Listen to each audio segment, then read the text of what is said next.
Ça ne fait qu'empirer pour la Russie. La Crimée était déjà dans une situation désespérée. Le bombardement ukrainien de la R-280 avait transformé une artère logistique en une autoroute vers l'enfer. Maintenant, la situation empire encore. L'Ukraine cible systématiquement chaque pont menant en Crimée. D'immenses boules de feu les dévorent tous. Les véhicules de ravitaillement sont écrasés comme des mouches par les drones ukrainiens. Le serpent russe vient d'être décapité. Un pont a été plus gravement touché que les autres, mais ce n'est pas celui auquel vous pensez. 50 véhicules russes sont montés sur ce pont. Quelques minutes plus tard, pouf, ils avaient disparu. Le 11 juin, les forces ukrainiennes ont fait ce qu'elles font la plupart des nuits dans les territoires occupés, localiser des cibles et envoyer des drones de moyenne portée pour frapper. Mais cette fois-ci, c'était différent. L'Ukraine ne visait pas les défenses aériennes ni les rassemblements de troupes. Elle visait le dernier pont terrestre encore opérationnel vers la Crimée, le passage d'Armiansk dans l'oblast de Kherson et le salut de la Russie. Après une campagne dévastatrice de l'Ukraine, ce passage est le seul pont encore debout qui offre aux forces russes une route terrestre directe vers la Crimée via l'Ukraine. Les camions et citernes de carburant ont été redirigés sur ce pont, formant un embouteillage de cibles attendant les drones ukrainiens pour les repérer. Spoiler alert, l'Ukraine a trouvé sa cible. Dans la nuit du 11 juin, l'Ukraine a déchaîné une tempête mortelle de drones sur tout le passage d'Armiansk. Dirigée par le 1er régiment d'assaut séparé ukrainien, la frappe a fait plus qu'endommager le dernier pont terrestre russe vers la Crimée. Elle a mis hors d'état de fonctionner chaque véhicule qui tentait de l'emprunter. Quand la poussière et la fumée se sont dissipées, les chiffres sont tombés. Environ 50 véhicules de ravitaillement russes ont été détruits en quelques minutes. Une seule frappe nocturne les a laissés en flammes sur le seul pont de Crimée qu'il reste à la Russie. La Russie aurait dû le prévoir. Les sbires de Poutine savaient probablement exactement ce qui allait se passer. Le problème, c'est que l'Ukraine ne leur avait laissé aucun choix. La seule raison pour laquelle de nombreux camions de ravitaillement empruntèrent le passage d'Armiansk, c'était que l'Ukraine avait infligé quelque chose à un autre pont de l'oblast de Kherson quelques jours plus tôt. La Russie a dû détourner ses camions ou les laisser à Kherson, incapables de ravitailler la Crimée. Poutine regrette sans doute de ne pas avoir laissé les camions, mais il ne pouvait pas. Il est piégé dans une impasse causée par l'Ukraine. Il doit ravitailler la Crimée, mais s'il tarde, les drones ukrainiens attaquent les camions tous envoyés sur une seule route vers la péninsule. Le piège était tendu, l'Ukraine l'a déclenché avec brio. Pour saisir le génie de la récente manœuvre ukrainienne, il faut se rendre au pont de Tchernobyl. Comme le passage d'Armiansk où l'Ukraine vient de détruire brutalement 50 véhicules russes, le pont de Tchernobyl était une artère logistique reliant la Crimée à l'oblast de Kherson. Rectification, c'était l'artère logistique. Une série de frappes en juin a causé les dégâts. D'après le commandant du 1er régiment d'assaut séparé, Dmytro Filatov, le pont de Tchernobyl n'existe plus. Les frappes ukrainiennes ont gravement endommagé le pont de Tchernobyl, le rendant inutilisable pour tout trafic civil ou militaire. Les images satellites racontent toute l'histoire. Sur les photos avant et après, on voit ce que signifient réellement des dégâts critiques. Sur la photo d'avant, le pont est intact. Sur la suivante, il a disparu. Détruit par les frappes de drones ukrainiens menées impunément. La Russie a déjà déployé un passage provisoire en ponton pour remplacer le pont. Mais cela ne va pas fonctionner. L'Ukraine pourrait frapper ce passage à tout moment, et il n'est pas du tout assez grand pour supporter le type de trafic nécessaire pour approvisionner la Crimée via Kherson. Après les dégâts subis par le pont de Tchernobyl, l'ennemi a massé de nombreux camions de matériel militaire sur la route d'Armiansk, selon Filatov. Et cela nous ramène justement au pont où l'Ukraine vient de neutraliser 50 véhicules. Filatov était l'un des chefs de cette opération et il nous a donné un aperçu intéressant de la rapidité avec laquelle l'Ukraine est désormais capable de passer de la prise de décision à la conduite d'une attaque. Il ne s'est écoulé que 6 heures entre la décision et la frappe. Nous avions déjà anticipé que l'ennemi finirait par déplacer le trafic vers des itinéraires alternatifs, donc des opérations contre le corridor d'Armiansk ont été préparées à l'avance, explique Filatov. Nous avons dit que l'Ukraine avait mis la Russie dans une impasse. Le 11 juin, l'Ukraine a piégé les véhicules de ravitaillement russes, contraints de s'entasser sur un pont qu'ils n'auraient jamais dû prendre. Mais pour que le piège ukrainien se referme, la destruction du pont de Tchernobyl ne suffisait pas. Filatov le souligne, notant que 50 véhicules de ravitaillement russes brûlent maintenant au point de passage d'Armiansk grâce au travail acharné d'autres unités menant des frappes contre Mariupol et la route vers Boudyansk. Ce que nous voyons ici, c'est une coordination létale, la capacité de frapper plusieurs cibles à la fois, forçant la Russie à diviser ses défenses au point où elle est tout simplement incapable de faire face. Bilatov et son unité ont profité de la diversion et leurs drones ont causé les dégâts. Une cinquantaine de frappes vient de laisser la Crimée plus isolée que jamais auparavant. L'Ukraine a officiellement confirmé l'attaque et des images ont été publiées montrant ce que ces drones ont fait. Nous voyons sans cesse des vidéos filmées par les drones d'attaque lors de leur descente sur leurs cibles. Des ponts sont touchés. Des véhicules brûlent. Ces frappes sont précises et, ce qui est plus inquiétant pour Poutine, menées contre des cibles clés qui semblent presque totalement sans défense. Pour la Russie, le plus inquiétant est que ce n'est pas un cas isolé. L'Ukraine cible clairement la logistique russe, battant des records quotidiens en détruisant véhicules de ravitaillement et camions-citernes. Le 29 mai a semblé marquer le début de la campagne de l'Ukraine, puisqu'elle a détruit 483 véhicules de ravitaillement russes en 24 heures, un record journalier pour la guerre en Ukraine à ce moment-là. Depuis lors, les pertes de véhicules russes se comptent par centaines pratiquement chaque jour. Le 14 juin en est un parfait exemple, puisque UATV rapporte que 401 véhicules russes et camions-citernes ont fini en flammes par les drones ukrainiens.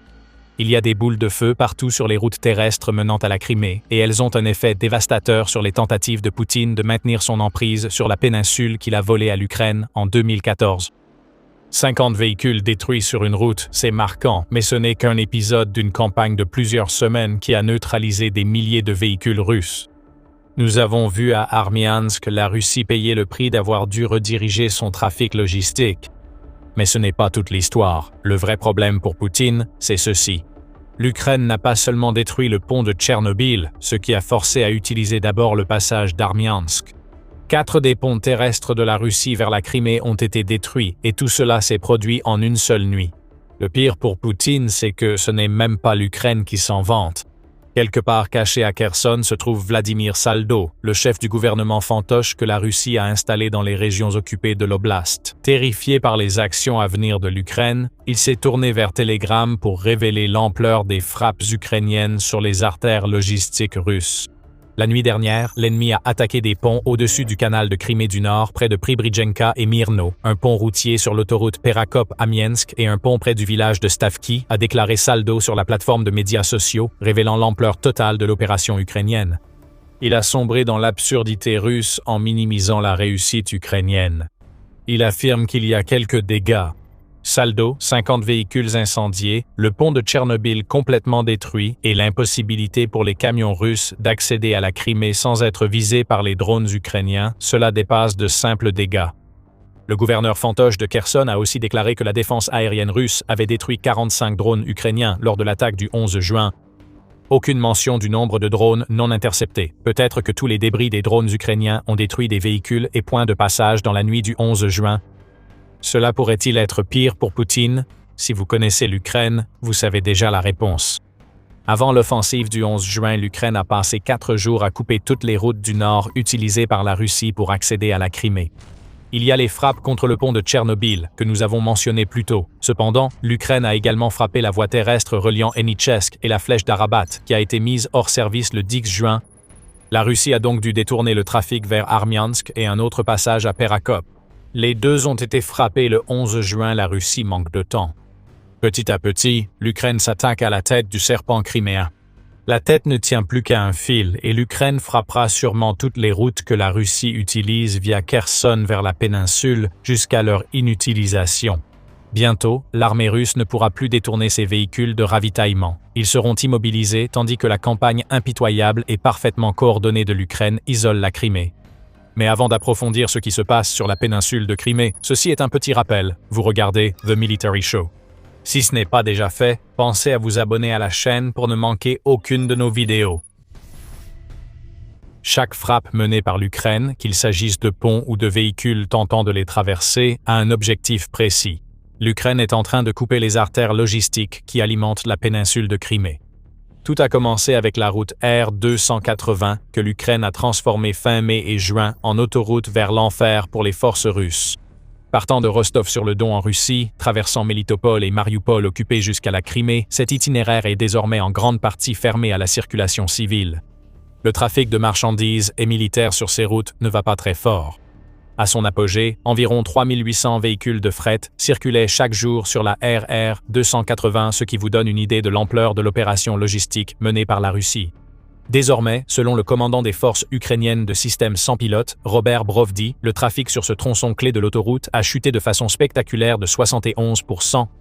La Russie ne prend désormais le risque d'envoyer que 1100 véhicules par jour au lieu de 3800. Les répercussions se font sentir en Crimée. Tout cela s'inscrit dans le plan ukrainien, frapper en profondeur l'arrière russe pour paralyser le réseau logistique qui permet à Poutine de garder le contrôle sur la péninsule. Selon l'Institut pour l'étude de la guerre le 12 juin, les frappes ukrainiennes sur les voies de communication russes auront probablement des effets en cascade et pourraient compliquer les préparatifs offensifs russes. Glock signifie « ligne de communication terrestre » et montre qu'il y a une autre dimension aux frappes ukrainiennes à moyenne portée. Alors que des camions brûlent et que des routes sont coupées, l'Ukraine détruit également les communications entre la Crimée et les territoires occupés. C'est de l'isolement et cela fonctionne. Les frappes ukrainiennes n'ont même pas besoin de toucher la Crimée pour que les occupants russes sur la péninsule souffrent. L'Ukraine agit de façon plus intelligente que de simplement bombarder la Crimée de missiles et de drones, même si elle poursuit ses frappes régulièrement.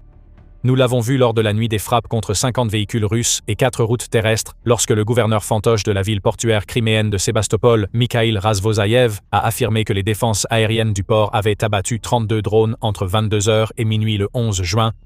Connaissant la Russie, abattu indique que certains drones ont quand même atteint leur cible. Concernant les routes terrestres de Crimée, l'Ukraine mène une campagne méthodique et calculée. Pour l'Ukraine, la guerre avec la Russie ne finira que lorsque la Crimée sera reprise. Mais une attaque directe contre la péninsule serait suicidaire, même à ce stade avancé de la guerre. Et la Russie s'est épuisée pendant 4 ans en se brisant les dents contre les défenses de l'Ukraine. Alors l'Ukraine frappe à distance, en Crimée, autour de la Crimée, contre chaque artère logistique qui permet d'approvisionner la péninsule. Avec la destruction croissante de routes, ponts et véhicules, l'acheminement de munitions, carburant, équipements et fournitures entre la Crimée et les territoires occupés s'interrompt totalement. C'est toute l'ingéniosité de la stratégie ukrainienne. Pas besoin d'envoyer des soldats pour forcer la Russie à partir. L'Ukraine rend intenable pour Poutine l'idée même de garder la Crimée. Actuellement, l'emprise de la Russie sur la Crimée est plus faible qu'à tout autre moment depuis son occupation, tandis que les frappes ukrainiennes à moyenne portée accentuent la pression. L'Ukraine a créé un blocus logistique en utilisant des drones de frappe à moyenne portée, y compris le Hornet fabriqué aux États-Unis, qui a une portée d'environ 150 km. Ces drones mènent sans cesse des opérations de recherche et de frappe en survolant les routes d'approvisionnement russes, prêts à éliminer des cibles. D'autres drones commencent à apparaître, comme le Morrigan, qui peut être lancé sans piste, ce qui permet à l'Ukraine de réagir encore plus rapidement aux opportunités tout en réduisant les risques pour les opérateurs de drones du pays. Nous avons constaté que le trafic militaire russe sur la route R280 a beaucoup ralenti. Les drones de moyenne portée ukrainiens posent aussi problème dans d'autres régions occupées, comme Luhansk. Le 3e corps d'armée ukrainien a mené une campagne aérienne, prenant le contrôle d'une grande partie du ciel au-dessus d'une région clé du Donbass. Ce contrôle permet au corps de mener des frappes similaires à celles que nous voyons sur les corridors terrestres qui relient la Crimée au continent ukrainien. Des camions et routes sont détruits partout dans l'Ukraine occupée. Les soldats en première ligne ne reçoivent pas ce qu'il leur faut pour lancer un nombre record d'assauts que Poutine estime capable de permettre à la Russie de s'emparer du Donbass cet été. De retour en Crimée, la destruction de 50 camions à Armiansk, ainsi que des centaines que l'Ukraine détruit chaque jour dans tous les territoires occupés, entraîne d'énormes pénuries de carburant. Cette souffrance est infligée aux Russes qui occupent la péninsule sans que l'Ukraine ait à les frapper directement.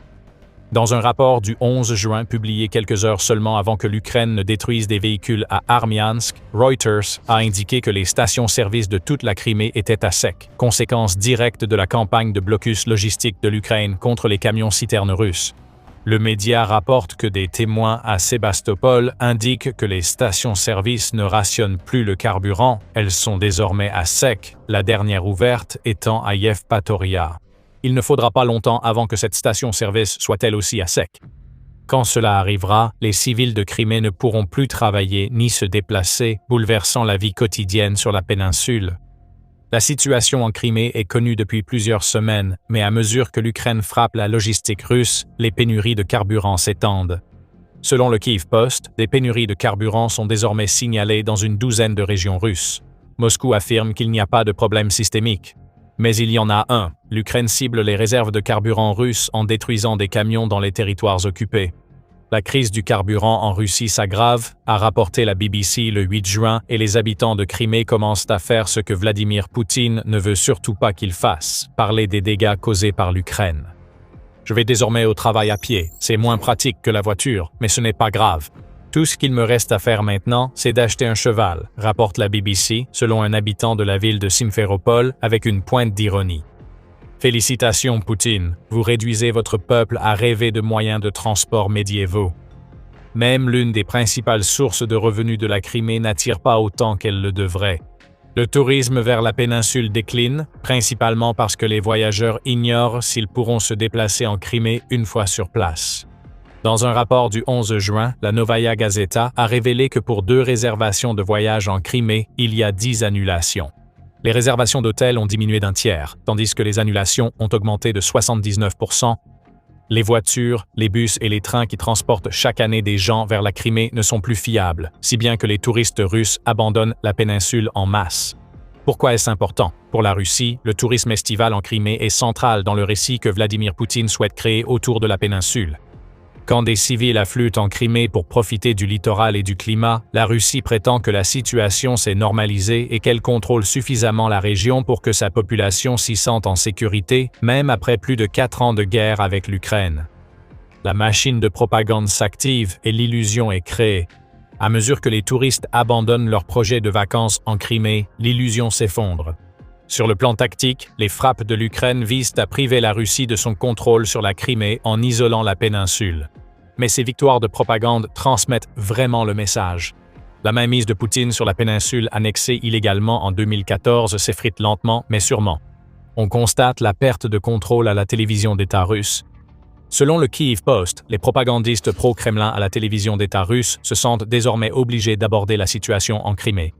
Vladimir Solovyov, qui a longtemps été l'un des plus grands partisans de Poutine, a déclaré en direct à ses téléspectateurs que l'Ukraine coupe activement la logistique russe vers la péninsule. Solovyov panique.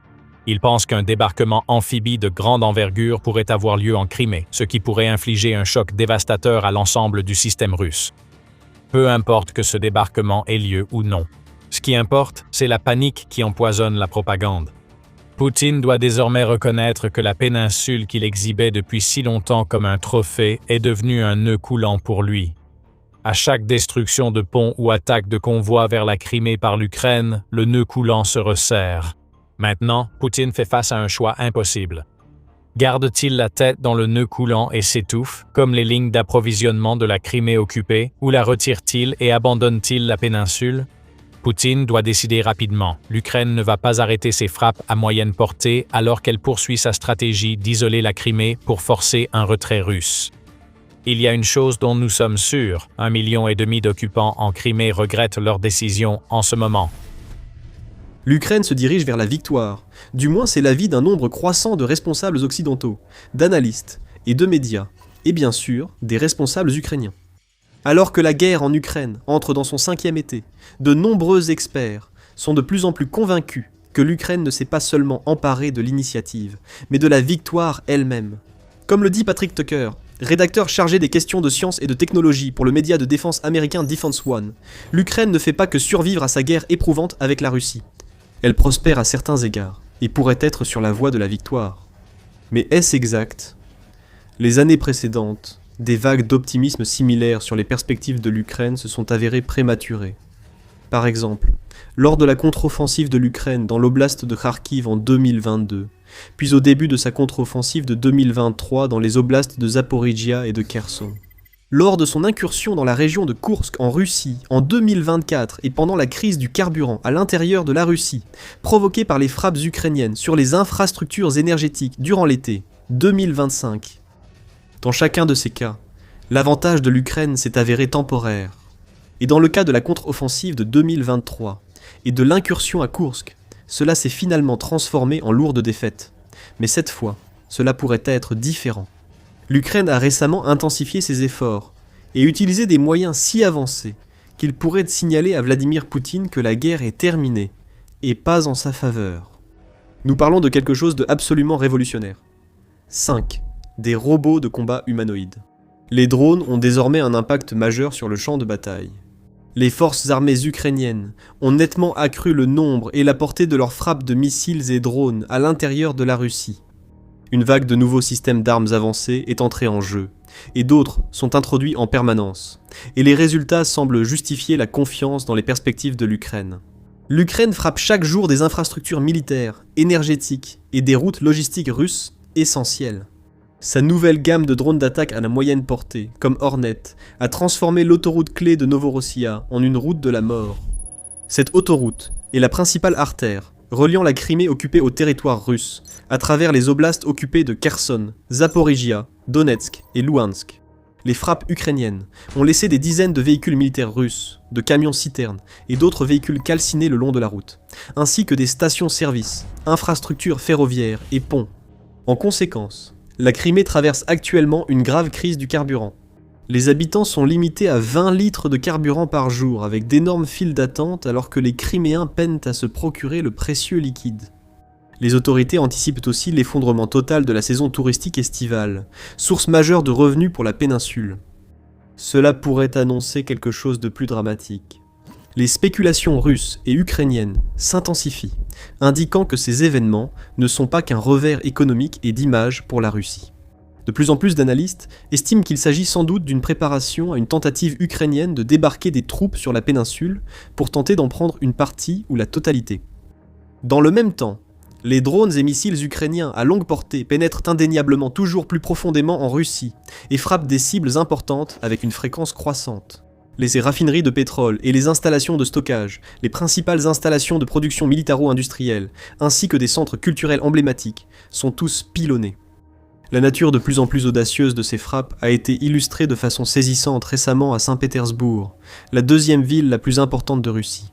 Lors du Forum économique international de Saint-Pétersbourg, le principal rassemblement économique de la Russie, considéré par beaucoup comme le Davos russe, l'Ukraine a attaqué la ville avec des dizaines de drones. Une corvette russe baptisée Boïki a été touchée dans une cale sèche du port de l'île de Kronstadt, provoquant un incendie et probablement d'importants dégâts. Le terminal pétrolier de Saint-Pétersbourg, l'un des plus grands complexes de transbordement de pétrole du nord-ouest de la Russie, a également pris feu.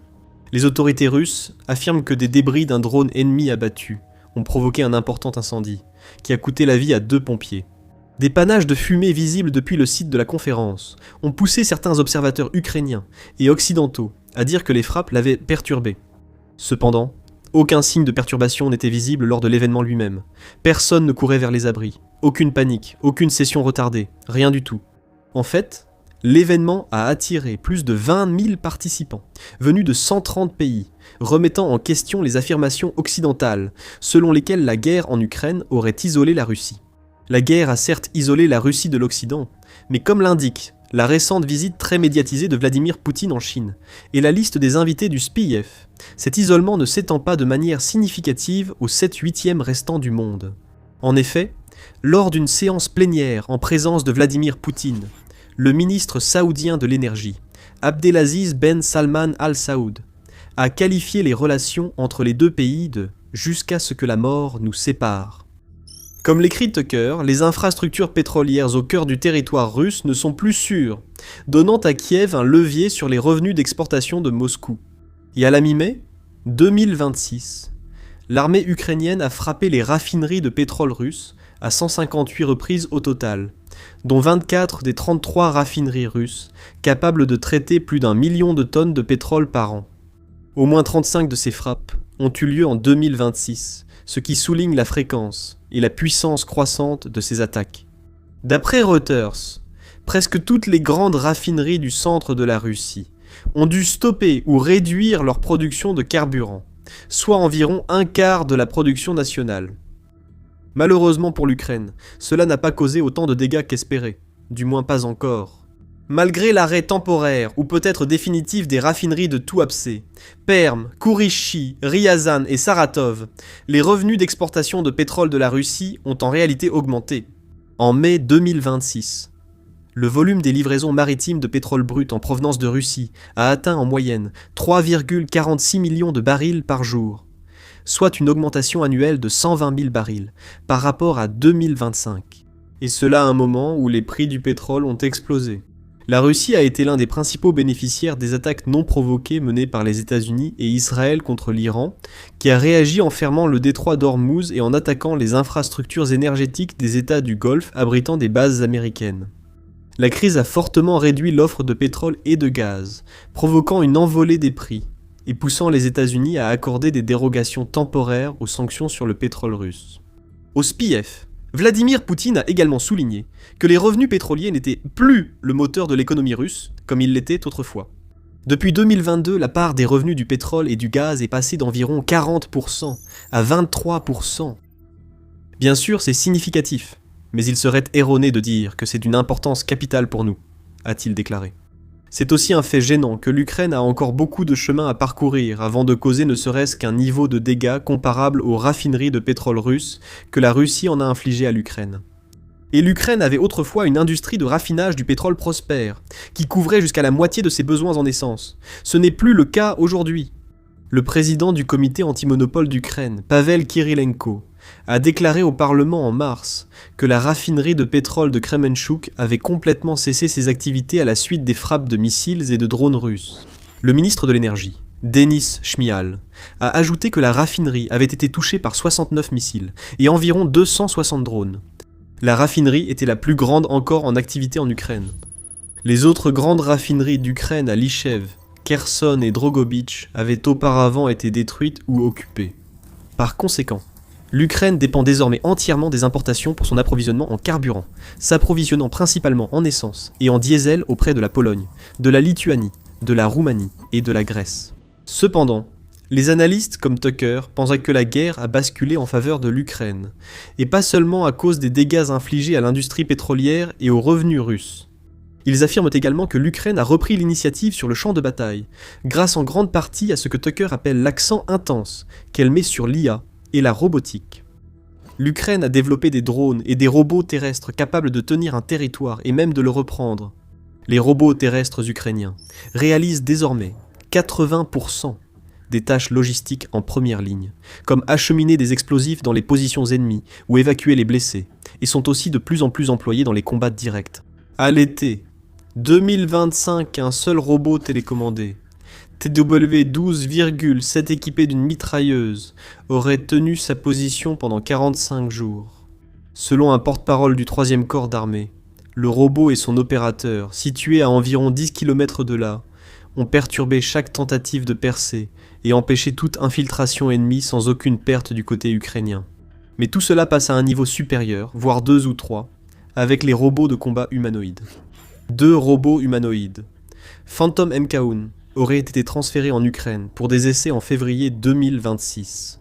Ils ont surtout été testés pour des missions logistiques et d'approvisionnement en zones dangereuses, révélant, selon interestingengineering.com, à la fois le potentiel et les limites actuelles de la technologie.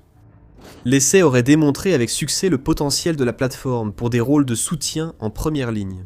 Cependant, le Phantom MK1 est encore loin d'être un super soldat de champ de bataille, avec une capacité de charge utile limitée à environ 20 kg, aucune étanchéité, et une autonomie de batterie insuffisante pour une utilisation opérationnelle à grande échelle. Le fabricant américain du Phantom Foundation prévoit de remédier à ces lacunes avec le Phantom 2, qui devrait être envoyé en Ukraine plus tard, en 2026. Le modèle amélioré devrait, selon les rapports, posséder des capacités surhumaines et doubler la capacité de charge utile du Phantom MK1. Les développeurs rencontrent des défis similaires avec chaque nouveau système robotique, mais ceux-ci sont peu à peu résolus. Mais aux côtés des robots, il y a une autre technologie clé qui donne à l'Ukraine un avantage sur le champ de bataille, et dans les airs, l'IA. L'utilisation de l'IA par l'armée ukrainienne est passée d'essais expérimentaux à des capacités opérationnelles essentielles en 2026 notamment, dans le commandement et le contrôle, la désignation autonome des cibles et la coordination des essaims. Un nombre croissant de systèmes sans pilote sont contrôlés, du moins en partie, par des dizaines de produits d'IA, allant des modules de guidage sur les drones aériens aux aides à la décision au plus haut niveau. L'exemple le plus marquant et la suite logicielle Palantir, en particulier la plateforme Prisma, qui a été déployée au sein de la direction principale du renseignement d'Ukraine, le HUR, ainsi que dans d'autres unités de frappe. Prisma agrège en temps réel les données provenant de milliers de drones, d'interceptions radar et d'images satellites en une seule vue opérationnelle, permettant aux opérateurs et aux bunkers dispersés de coordonner des frappes massives de drones simultanément. Les algorithmes du système analysent les points d'interception des vagues précédentes, les zones de couverture radar et la densité de la défense aérienne afin de calculer en temps réel les trajectoires de vol optimales. Ils s'améliorent à chaque mission, guidant dynamiquement de nouveaux drones à travers les failles des défenses russes que les planificateurs humains pourraient ignorer. Cela a été un facteur majeur dans l'efficacité croissante des frappes à longue portée de l'Ukraine. Un autre exemple de premier plan est le module TFL-TFL1 qui permet à un drone à usage unique de fonctionner de manière autonome après qu'un humain a sélectionné sa cible, réduisant ainsi sa vulnérabilité au brouillage et à d'autres défenses.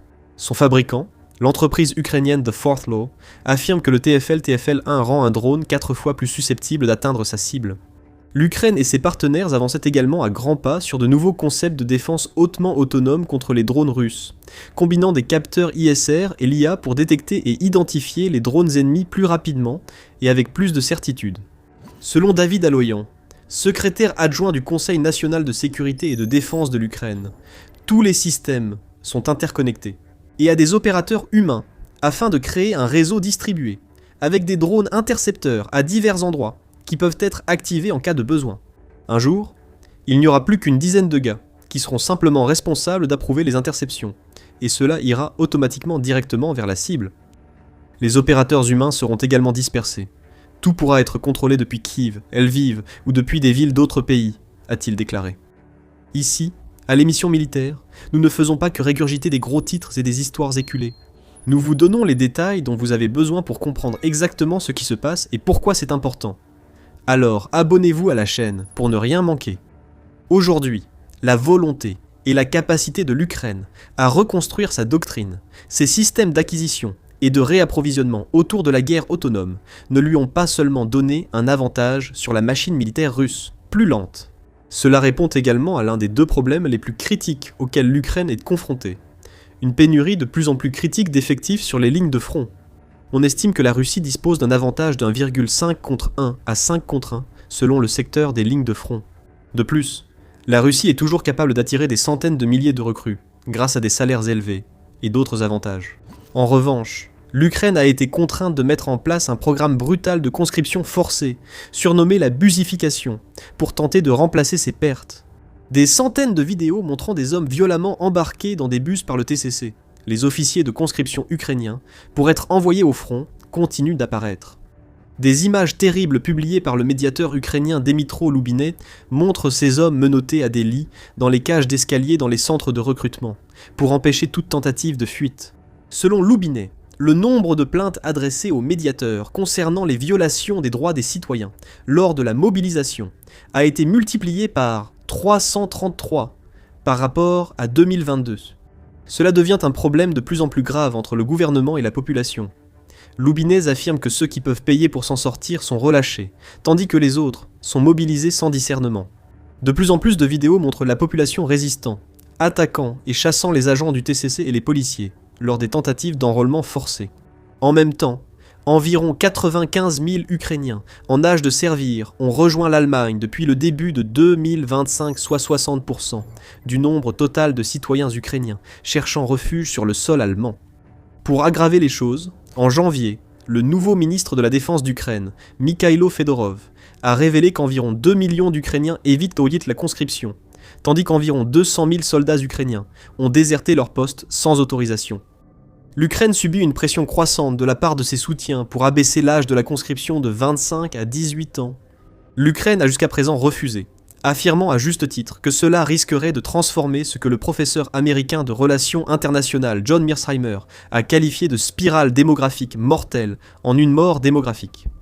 L'Ukraine fait pression sur la Pologne et l'Allemagne pour qu'elles renvoient les réfugiés en âge de servir afin de les conscrire.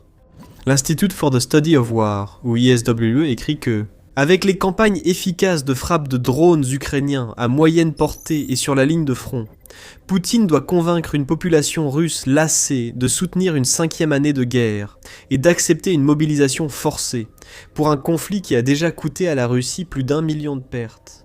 C'est possible, mais il paraît que cette opportunité est passée depuis longtemps pour l'Ukraine. Le gouvernement ukrainien de Volodymyr Zelensky et ses alliés occidentaux sont prêts à se battre jusqu'au dernier Ukrainien pour affaiblir la Russie. Mais les preuves montrent que la plupart des Ukrainiens ne sont pas vraiment enthousiastes.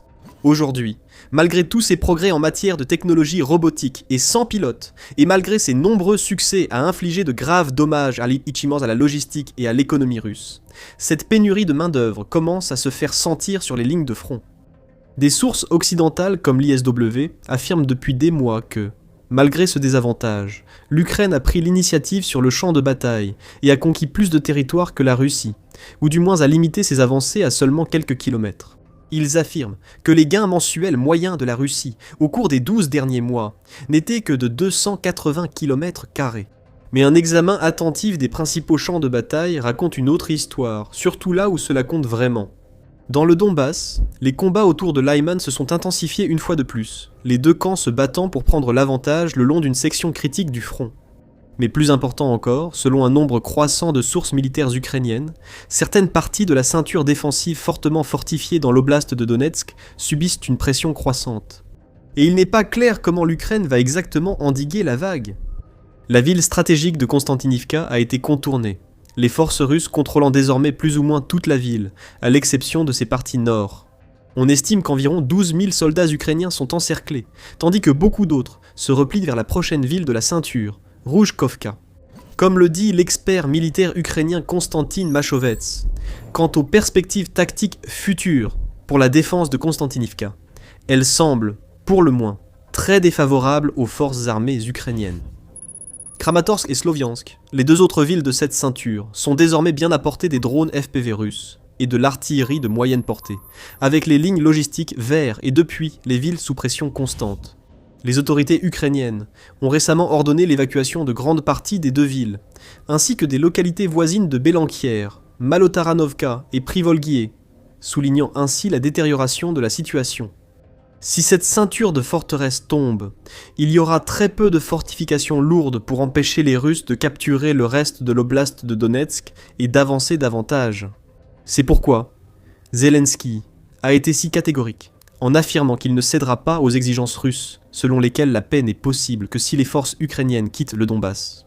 Mais à moins qu'il ne se produise un changement radical dans les semaines à venir, il risque de ne pas avoir le choix. Plus au nord, des experts ukrainiens tirent la sonnette d'alarme concernant la situation dans le centre logistique clé de Kazuchia-Lopen, dans l'oblast de Kharkiv. Des experts ont averti que la prise de la ville ouvrirait une voie aux troupes russes, jusqu'aux abords immédiats de Kharkiv elle-même. Maintenant, si vous écoutez les experts militaires ukrainiens, et pas seulement la propagande alignée sur le gouvernement et occidental, la situation devient tout aussi difficile autour de la ville clé d'Orikiv, dans la région de Zaporijia, sur les approches nord de la ville de Soumy et dans d'autres directions. Le signe le plus révélateur que les succès ukrainiens sur le front ne sont pas ceux annoncés est l'insistance de Volodymyr Zelensky et de ses principaux alliés européens sur la nécessité d'un cessez-le-feu unilatéral le long des lignes de front actuelles, comme condition préalable à une paix juste et durable. Il faut vraiment chercher dans les annales de l'histoire militaire pour trouver des exemples où le camp qui est en train de gagner décide unilatéralement d'arrêter ses avancées en faveur du camp perdant. La Russie a rejeté tout cessez-le-feu le long des lignes de front actuelles, tandis que l'Ukraine le demande. À vous d'en tirer vos conclusions. Pendant ce temps, des experts comme Tucker et l'ISW continuent de minimiser des sources, comme le rapport du directeur général du Pentagone de mai 2026, qui remettent en cause le récit d'une victoire imminente de l'Ukraine. Le rapport affirme que la Russie garde sans doute un avantage majeur sur l'Ukraine dans la plupart des domaines clés. Tucker rejette Switzer d'un geste et écrit « Pour mesurer l'évolution spectaculaire des perspectives de l'Ukraine, considérez ceci. En mars, la directrice du renseignement national, Tulsi Gabbard, a témoigné que la communauté du renseignement américaine estimait que la Russie avait l'avantage dans le conflit. Tucker semble également totalement inconscient, consciemment ou non, de l'impasse à laquelle l'Ukraine fait face dans un autre domaine clé, les défenses aériennes face à la gamme croissante et perfectionnée de missiles balistiques russes. Le problème semble insurmontable lorsqu'il s'agit du système de défense aérienne dont l'Ukraine a le plus besoin, les missiles PAC-3 ou PAC-2 pour le système Patriot, de loin le système le plus efficace contre les missiles balistiques. En mai, Volodymyr Zelensky a rédigé une longue lettre ouverte au président Donald Trump, demandant en urgence la livraison accélérée de ces missiles. Cela semble avoir été ignoré, du moins publiquement. Il a également demandé une licence pour les fabriquer en Ukraine, ce qui semble également avoir été ignoré, voire rejeté, du moins publiquement. Il a ensuite demandé à l'Allemagne de livrer d'ici la fin de l'année des dizaines de missiles intercepteurs Patriot supplémentaires de ses réserves. En échange, il a promis de livrer des drones intercepteurs, dont la production est prévue à l'avenir. Une réponse est attendue en juillet. Le problème pour Zelensky, c'est qu'en raison de la guerre en Ukraine et de la lutte des États-Unis contre l'Iran, il y a une pénurie chronique de ces missiles, et la capacité de production pour y remédier fait défaut.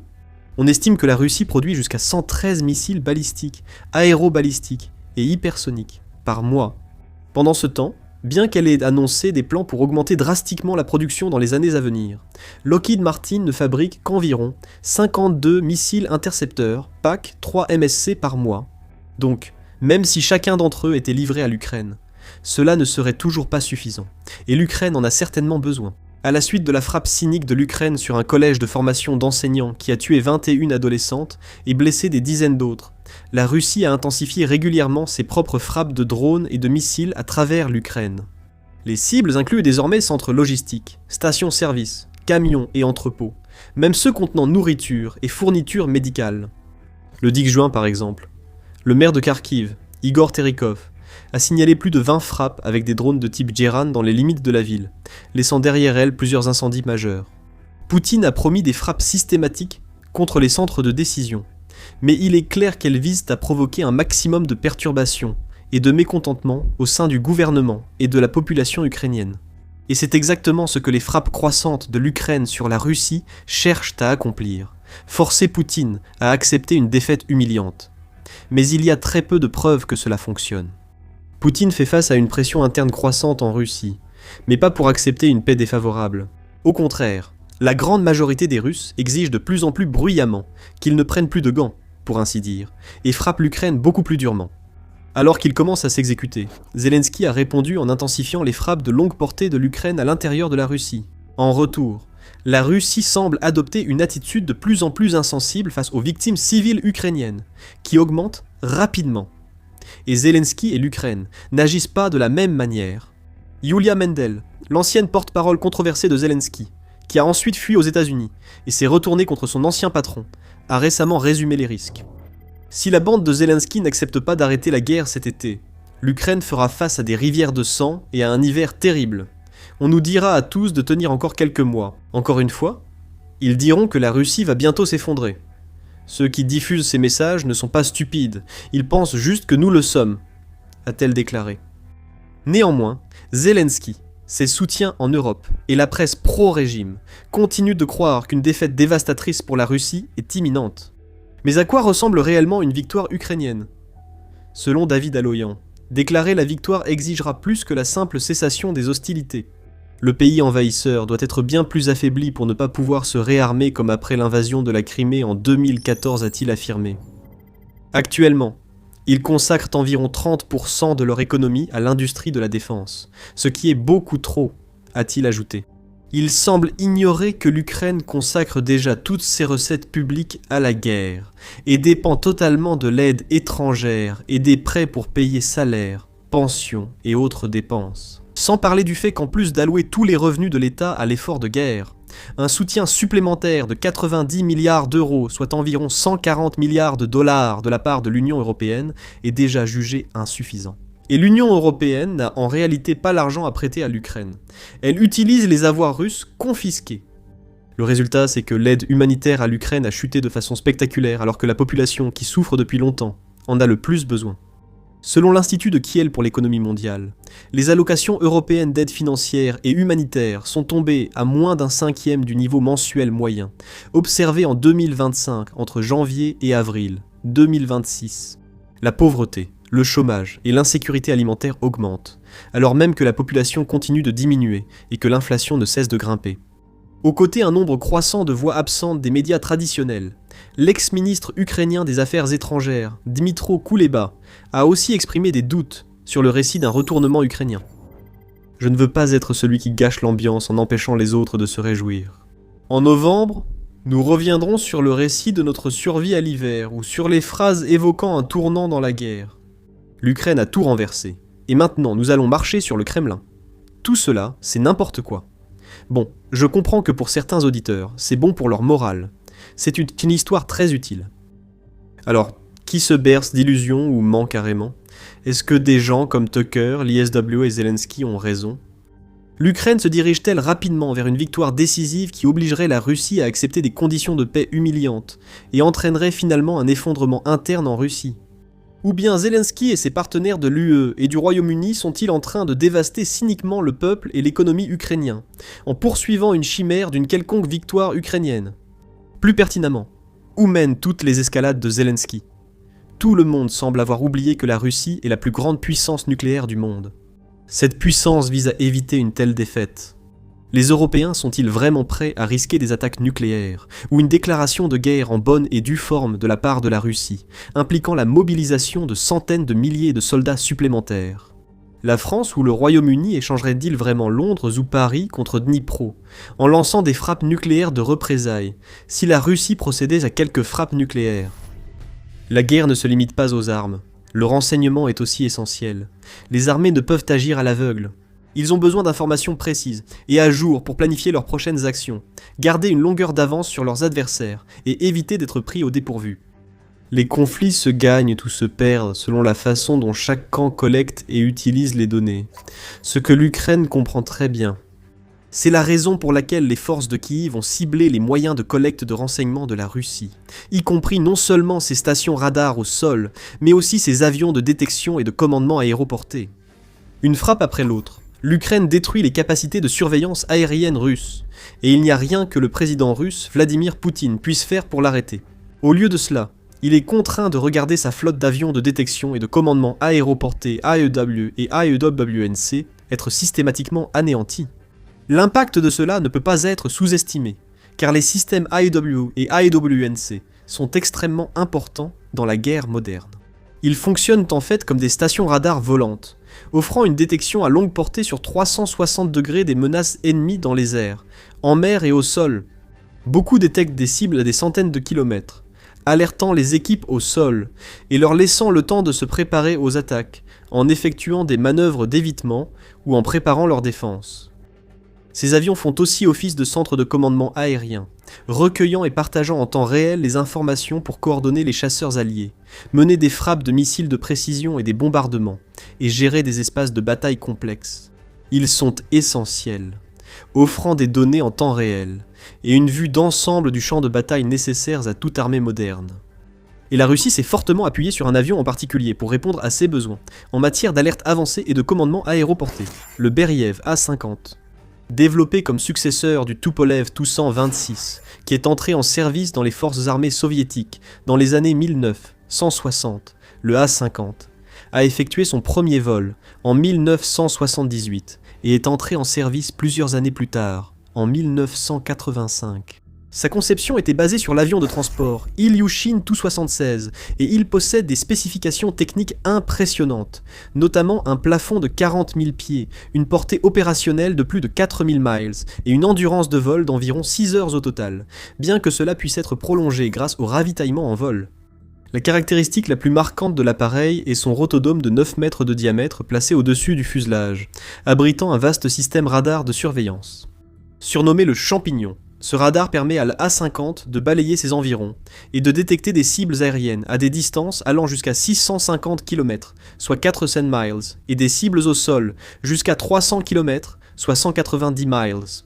L'A-50 a également la capacité de transmettre des données de guidage à une douzaine d'avions alliés simultanément. Il peut, par exemple, fournir des données de localisation précises sur les équipements ukrainiens aux avions d'attaque à proximité, leur permettant ainsi de frapper ces cibles sans même avoir besoin de s'appuyer sur leur propre système radar interne. Pendant les dernières années de l'Union soviétique, jusqu'à 5 de ces avions étaient fabriqués par an, avec plus de 40 produits au total au moment de la dissolution de l'Union. Depuis lors, la production a cessé, bien que le Kremlin ait évoqué la possibilité de fabriquer d'autres A-50 à l'avenir, et ait modernisé ses avions restants au fil des années, en les équipant de nouveaux ordinateurs et systèmes avioniques pour les maintenir aux normes actuelles. Ainsi, bien qu'il ait plusieurs décennies, l'A-50 reste un avion AEW1C relativement compétent et performant, et il a prouvé sa valeur aux forces du Kremlin à de nombreuses reprises. Il a survolé la Tchétchénie lors des 2 guerres de Tchétchénie, par exemple, et a renforcé l'efficacité de la Russie pendant la courte guerre russo-géorgienne et la guerre civile syrienne. Il n'est donc pas surprenant que la Russie ait de nouveau compté sur la A-50 lors de son invasion de l'Ukraine. Les commandants du Kremlin espéraient que ces avions radars aéroportés éprouvés les aideraient à contrer les avions ukrainiens et les missiles solaires, tout en fournissant des données de ciblage essentielles pour les campagnes de frappe cinétique du pays. Pendant un certain temps, tout s'est déroulé comme prévu. Mais l'Ukraine n'allait pas rester les bras croisés et permettre aux appareils de surveillance russes d'observer et d'espionner ces opérations. Les commandants de Kiev comprenaient parfaitement le rôle important que jouaient leurs avions d'alerte avancés, et dès qu'ils en ont eu les moyens, ils ont commencé à planifier leur destruction, en se concentrant spécifiquement sur les modèles modernisés A-50U. La Russie aurait commencé la guerre avec 8 de ces avions au total. L'un d'eux a été mis hors service seulement 1 an après le début de la guerre, le 26 février 2023. À l'époque, il a été rapporté qu'un groupe partisan, l'Association des forces de sécurité du Bélarus, avait mené une attaque de drone et endommagé un avion A-50 sur une base aérienne près de Minsk. L'attaque a ensuite été attribuée au service de sécurité ukrainien, le SSU, et il semblerait que l'avion endommagé ne soit jamais retourné en service opérationnel. Moins d'1 an plus tard, en janvier 2024, un deuxième A-50 a été touché, alors qu'il était en service. L'avion survolait la mer d'Azov lorsqu'il a soudainement disparu des écrans radars.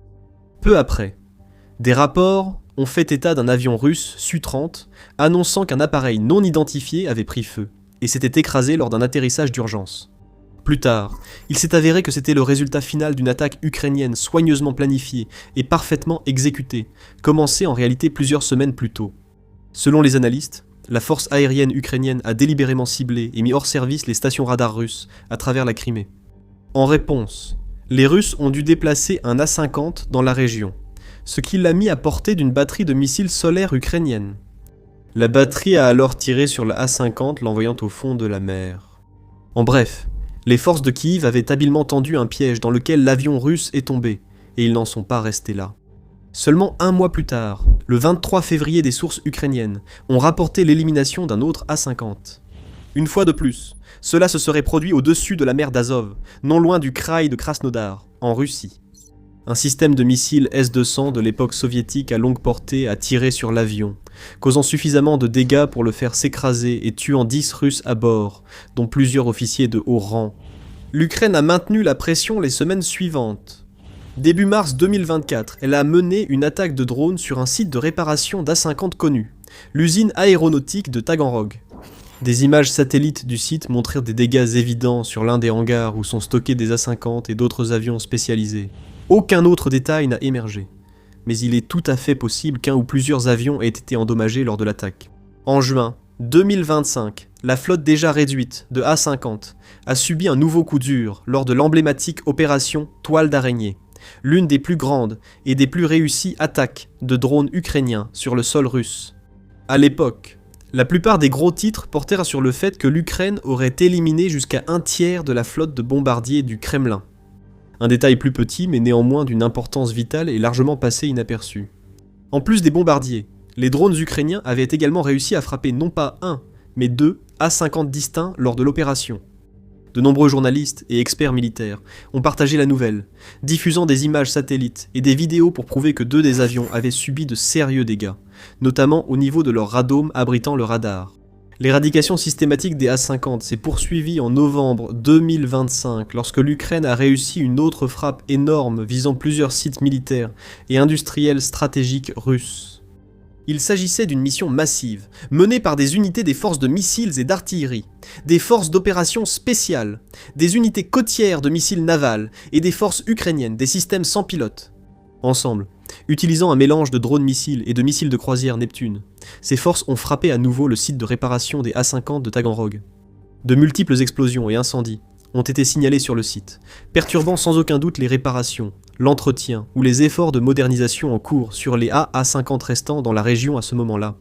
En mars 2026, l'Ukraine a mené une nouvelle attaque contre cet avion en particulier. Le 17 mars pour être précis, les forces ukrainiennes ont frappé la 123e usine de réparation d'aéronefs à Staryé russe, dans la région de Novgorod.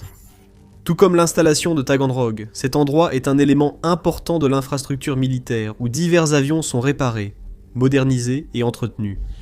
Les images satellites ont montré qu'il y avait au moins 9 avions de transport AL-76 sur l'aérodrome à ce moment-là. Ce sont les mêmes avions qui ont servi de base à la conception de l'EA-50. Les premiers rapports ont signalé des dégâts visibles sur un hangar de maintenance.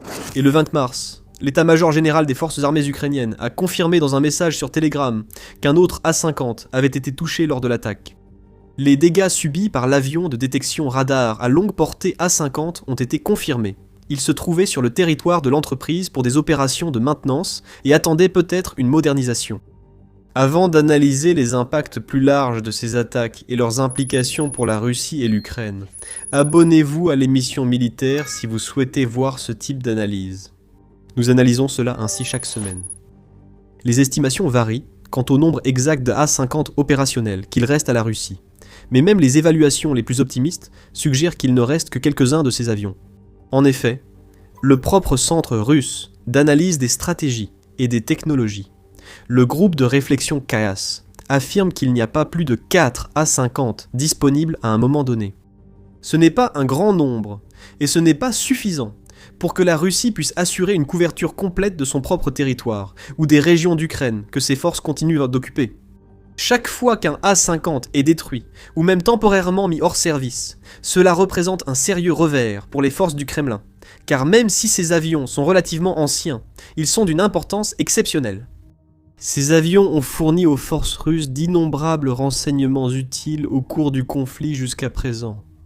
Ils ont aidé les troupes du Kremlin à réagir vite aux menaces aériennes, à neutraliser drones et missiles ukrainiens, et à coordonner leurs attaques contre les ressources et infrastructures ukrainiennes. Et comme ils sont si rares et coûteux, chaque unité coûtant environ 350 millions de dollars et n'étant plus produite, chaque perte compte d'autant plus. En réalité, abattre un A-50 n'est pas comme détruire un avion ennemi classique, mais plutôt comme éliminer un immense navire de commandement. En un instant, l'ennemi perd une vaste zone de couverture radar. Des régions entières deviennent aveugles, le flux constant de renseignements est coupé, et d'innombrables ressources, concentrations de troupes et infrastructures perdent soudainement une des sentinelles les plus importantes qui les protégeait depuis le ciel. Les implications sont énormes. Les A-50 voient beaucoup plus loin que la plupart des radars au sol, par exemple, puisqu'ils opèrent à de si hautes altitudes. Perdre quelques avions complique donc fortement la surveillance aérienne de la Russie face aux avions, missiles ou drones ennemis. Avec moins de ressources à leur disposition, les commandants du Kremlin doivent également faire face à la question difficile de savoir comment utiliser au mieux les moyens qu'il leur reste. Si un avion est endommagé ou détruit, ils doivent parfois en déplacer un autre pour le remplacer. Cependant, en agissant ainsi, ils ouvriront inévitablement des brèches ailleurs que l'Ukraine pourra exploiter. C'est un véritable dilemme sans issue. La Russie souffre quoi qu'elle fasse, sans solution facile ni moyen d'y échapper. Il est également important de se rappeler que même sans que l'Ukraine n'endommage ou ne détruise ses appareils, ils ne sont pas vraiment neufs. Même intacts, ils nécessitent un entretien régulier. Les équipages doivent se reposer, les avions être ravitaillés, etc. C'est peut-être pour cette raison que les forces ukrainiennes ont concentré une partie de leurs attaques sur les endroits mêmes où ces avions sont souvent stockés lorsqu'ils ne sont pas utilisés. Non seulement cela offre la possibilité d'endommager ou même de détruire tout appareil qui pourrait s'y trouver à ce moment-là, mais cela perturbe également l'infrastructure essentielle nécessaire pour maintenir ces avions en vol, pour les garder ravitaillés et opérationnels. Et plus la Russie perd d'A-50, plus elle risque d'être prudente avec les quelques précieux appareils qu'il lui reste. Les commandants du Kremlin utiliseront sans doute ces avions plus parcimonieusement à l'avenir. Cela n'a pas seulement un impact négatif sur la couverture radar globale de la Russie et ses perspectives défensives, cela influence aussi négativement ses capacités offensives. Même si les A-50 ne larguent ni bombes ni missiles, ils fournissent aux chasseurs bombardiers russes les données nécessaires pour détecter et localiser précisément les cibles. Sans les A-50 pour les assister, ces mêmes chasseurs pourraient être obligés de compter davantage sur leurs propres radars ou sur les équipes de contrôle au sol, ce qui peut les exposer à un risque supplémentaire tout en les rendant moins efficaces. Cela ne signifie pas que la Russie est aveugle. Elle possède encore des radars au sol, des radars de chasseurs, des satellites et d'autres systèmes de surveillance pour recueillir des informations. Mais elle perd sans doute ses yeux dans le ciel les plus importants, et ceux qui voient le plus loin. Et c'est un problème auquel le Kremlin ne semble pas avoir de solution. Le pays a évoqué la reprise de la production des avions A-50, mais il ne semble pas avoir trouvé les fonds ou les ressources nécessaires pour le faire, ce qui est probablement lié à ses difficultés économiques actuelles. La Russie a aussi vanté la modernisation de sa flotte vieillissante des A-50, mais ces nouveaux A-50U améliorés ne résistent visiblement pas aux frappes de drones et missiles ukrainiens, plusieurs ayant déjà été détruits. Le Kremlin a également tenté, sans succès, de créer un successeur à l'A-50, l'Assault. Il était censé remplacer progressivement l'A-50, avec une technologie de suivi radar supérieure, des moteurs plus puissants et un système de guerre électronique ultra moderne. Malheureusement pour la Russie, le projet est bloqué dans les limbes depuis des années. Un avion prototype a effectué un vol initial en 2017, mais depuis, on a peu entendu parler de l'Ascent, sauf à la fin novembre 2025 lorsque les forces ukrainiennes ont affirmé avoir détruit le prototype. Devenant de plus en plus désespéré, Moscou a même évoqué l'idée de créer un tout nouvel avion hybride qui, en théorie, combinerait la surveillance aérienne, la patrouille maritime, la reconnaissance et la lutte anti-sous-marine en une seule plateforme polyvalente, façon couteau suisse. Selon des documents divulgués de Beriev, la même entreprise derrière l'A-50, ce nouvel avion serait basé sur le B-200, jet amphibie, un autre avion russe au passé mouvementé. Cependant, les documents montrent également que la Russie ne dispose tout simplement pas des composants nécessaires pour fabriquer ces avions, puisque les moteurs requis sont fabriqués en Ukraine, et Moscou n'a pas réussi à développer un équivalent national. Donc, l'A-Ascent a été un échec. L'avion hybride BB-200 n'avance pas.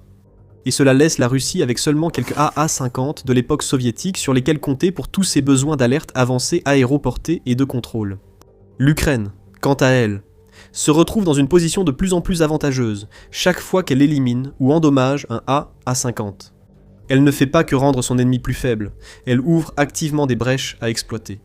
Et les propres capacités aériennes de Kiev vont bientôt être considérablement renforcées, rendant ces brèches encore plus faciles à cibler.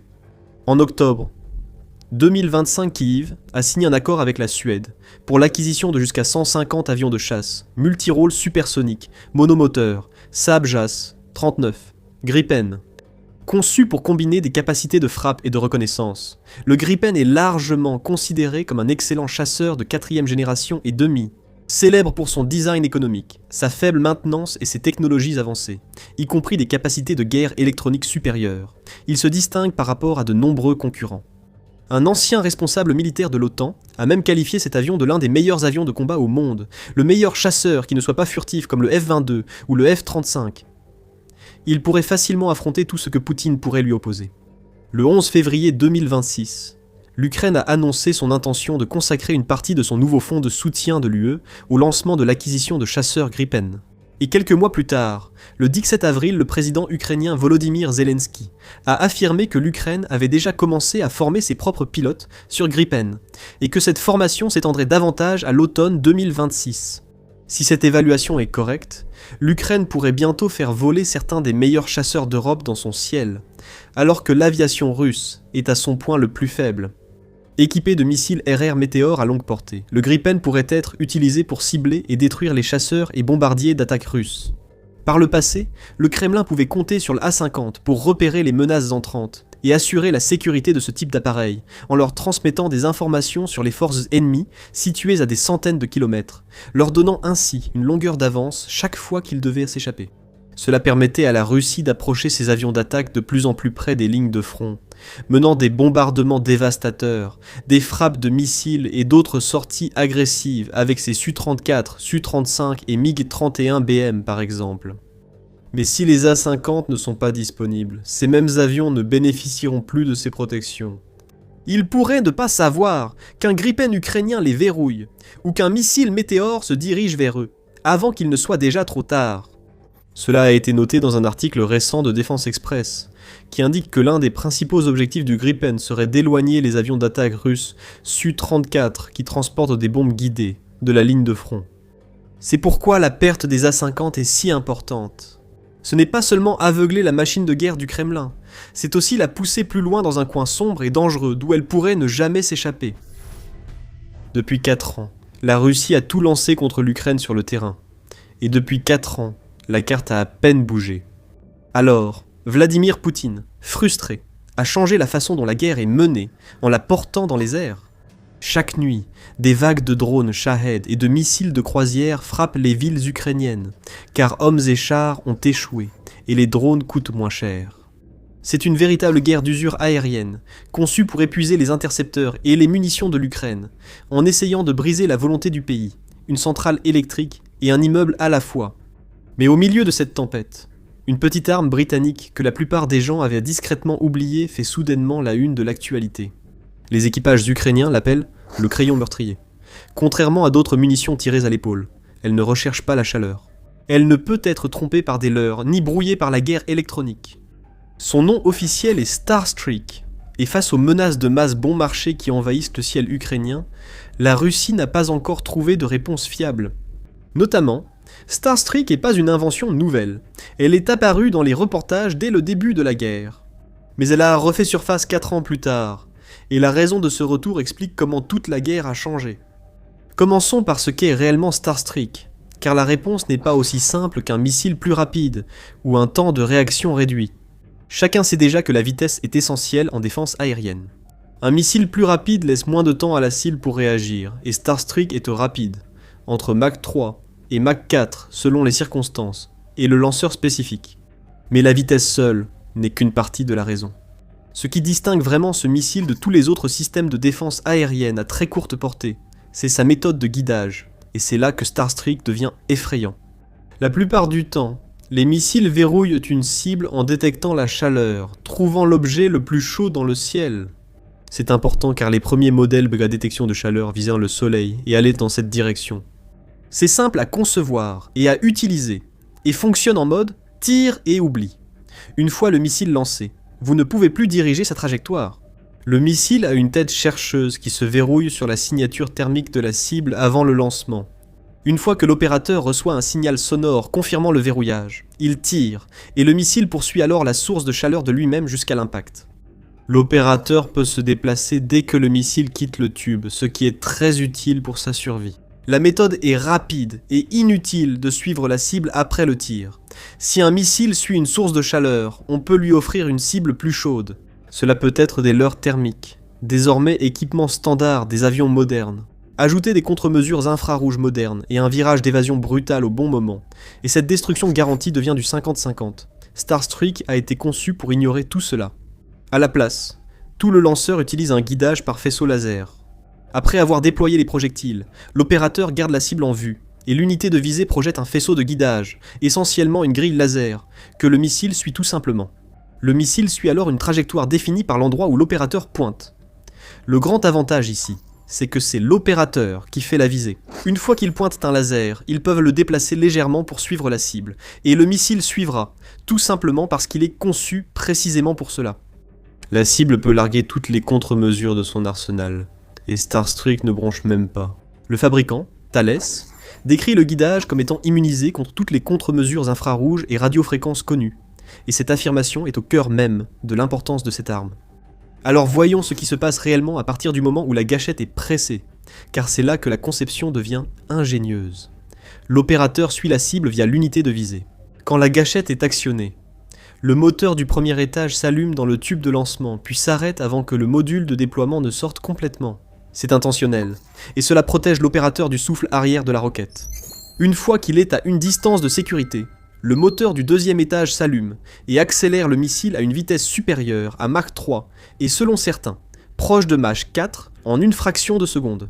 Ensuite, le deuxième étage termine sa combustion et libère sa charge utile, qui était la partie qui lui vaut son surnom.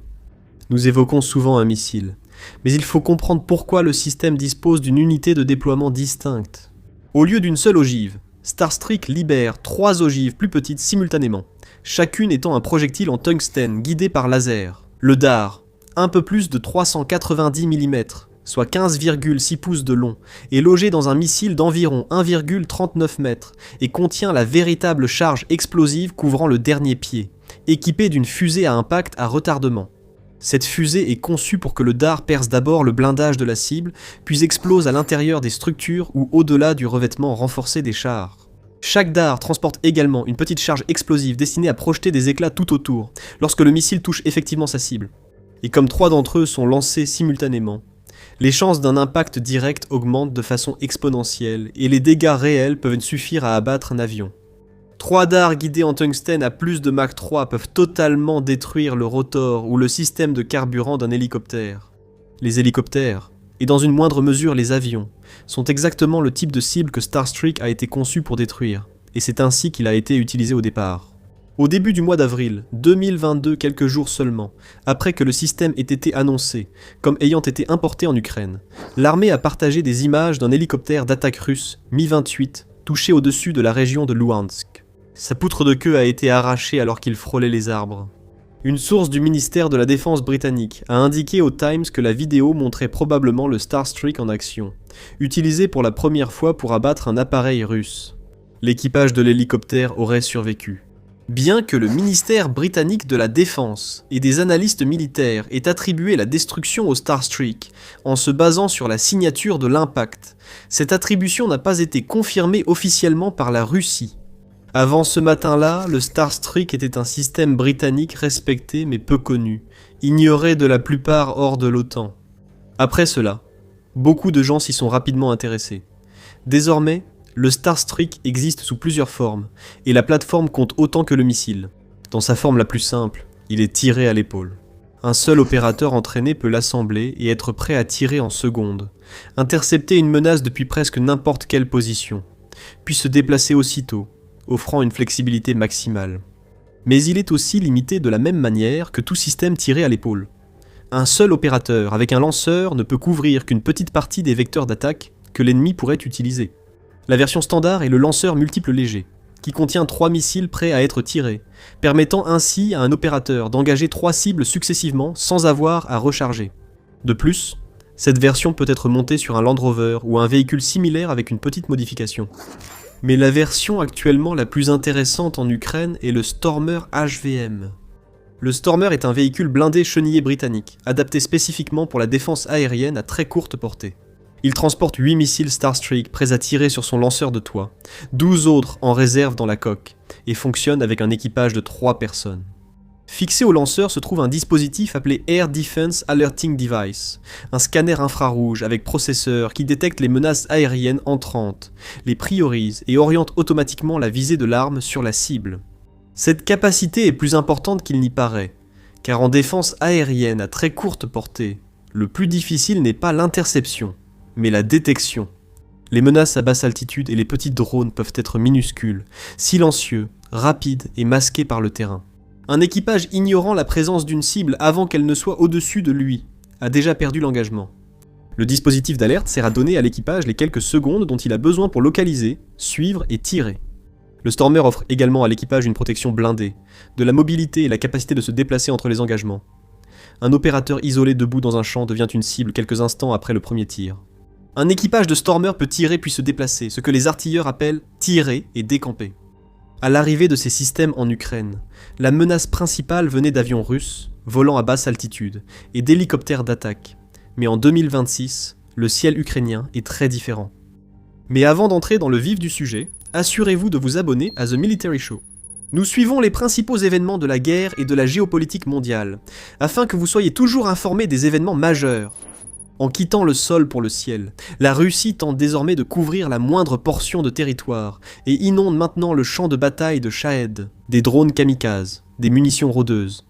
Lancet, tous les drones de reconnaissance terrestre, des drones d'attaque Zala, des leurres conçus pour ressembler à de vrais appareils, et des missiles de croisière, tous arrivant en salves mixtes à différentes altitudes, sur différents itinéraires en quantité variable. L'objectif n'est souvent pas de frapper une cible précise. Le but est de saturer la défense aérienne ukrainienne, de forcer les positions à se dévoiler, de faire gaspiller des intercepteurs coûteux contre des drones bon marché, et d'ouvrir des brèches pour des armes plus létales. C'est un problème bien différent d'un hélicoptère russe, surgissant au-dessus d'une ligne d'arbres, et les forces ukrainiennes ont adapté le Starstreak et le Stormer pour y répondre. Le 1129e régiment de missiles anti-aériens Bila Tserkva, où Bila Tserkva signifie Église blanche, est l'une des unités qui a effectué la transition. À l'origine construit autour d'un mélange de systèmes occidentaux et de l'époque soviétique, le régiment a été documenté en train d'utiliser ses Stormer HVM contre des drones russes, les rapports ukrainiens attribuant à chaque véhicule des dizaines de destructions. Récemment, les équipages ont associé le Stormer à une nouvelle génération de drones intercepteurs bon marché et rapides, comme des quadricoptères, et le chasseur à voilure fixe Sting ukrainien, conçu pour traquer les Shahed. Un commandant de Stormer a affirmé que le système avait servi contre des Shahed, des drones de reconnaissance, des drones lancés et au moins un missile de croisière. C'est une expansion notable de la mission initiale du système. Une arme conçue à l'ère de l'hélicoptère ATT est devenue une réponse à une guerre de drones inexistante lors de son déploiement initial. Il y a cependant une nuance importante ici, et elle se présente sous la forme d'un missile complémentaire. Aux côtés du Starstreak, la Grande-Bretagne fournit également à l'Ukraine le missile polyvalent léger, connu dans les forces britanniques sous le nom de Martlet. Il pèse environ 13 kg, à une portée de plus de 6 km, et une vitesse supérieure à Mach 1,5, et il utilise la même famille de guidage par faisceau laser que le Starstreak. En septembre 2024, le Royaume-Uni a confirmé une commande de réapprovisionnement de 162 millions de livres, soit environ 216 millions de dollars pour ce missile, avec un premier lot de centaines envoyés en Ukraine, montrant combien on y comptait alors. La différence cruciale entre ces deux systèmes réside dans l'ogive, où Starstreak repose sur ses fléchettes en tungstène à haute densité. Le Martlet est équipé d'une ogive à triple effet d'environ 3 kg, une charge creuse combinée à une enveloppe de fragmentation explosive, le tout déclenché par une fusée de proximité laser. Concrètement, le dard du Starstreak est redoutable contre les hélicoptères et les avions, précisément parce qu'il pénètre avant d'exploser. Mais contre un petit drone, un impact direct de la fléchette n'est pas toujours le moyen le plus fiable d'abattre la cible, car une petite cible est tout simplement trop difficile à toucher. Une ogive qui explose près de la cible et projette des fragments, déclenchés par proximité plutôt que par un impact direct, offre une bien plus grande marge d'erreur contre ce type de cible. En fait, les deux missiles comblent mutuellement leurs faiblesses. L'un vise de grandes cibles blindées, l'autre abat des cibles petites et difficiles. Parce que nous essayons d'être honnêtes ici, nous devons aussi être clairs sur ce que Starstreak ne peut pas faire, ce qui est important dans le contexte de la guerre en 2026. Malheureusement, le principal inconvénient du Starstreak est en fait lié à sa plus grande force, à savoir l'absence de la capacité de tir et oubli. L'opérateur doit continuer à suivre la cible en permanence après le lancement, puisque le missile suit un faisceau que l'opérateur maintient sur la cible. Si l'opérateur perd la cible dans le viseur, le guidage se détériore. De plus, dans un ciel rempli de petites drones rapides à faible signature qui zigzaguent sur des trajectoires imprévisibles, maintenir ce suivi optique continu sous pression est vraiment difficile. Soudainement, les conditions météorologiques défavorables et la visibilité deviennent importantes, et la fumée ainsi que la poussière peuvent déformer les faisceaux laser utilisés par le missile pour se diriger. Starstreak n'est pas non plus un intercepteur bon marché, avec une ogive en 3 parties coûtant entre 100 000 et 130 000 $. Contre les drones, qui coûtent souvent entre 10 000 et 20 000 $, voire jusqu'à 50 000 $ pour les modèles plus complexes, l'équation économique devient vite défavorable. C'est pourquoi il est essentiel de l'associer à des drones intercepteurs moins chers et aux Martlets. Face à des menaces petites et peu coûteuses, il est inutile d'utiliser un missile cher. Il nous manque encore une information. Nous n'avons pas de données complètes et vérifiées indépendamment sur le taux de destruction du Starstreak contre les drones. Les équipages ukrainiens l'utilisent déjà, et les premiers retours sont prometteurs. Par exemple, en avril 2022, des rapports de renseignement ont indiqué qu'au moins 7 drones ont été abattus avec succès par des Starstreak à Vovchansk. Il y a donc un précédent, pour suggérer que le Starstreak est effectivement efficace contre les drones. Cependant, il est également peu probable qu'il constitue une réponse complète à la stratégie de drone de la Russie. Encore une fois, aucune solution unique ne répond complètement à la stratégie de drone de la Russie.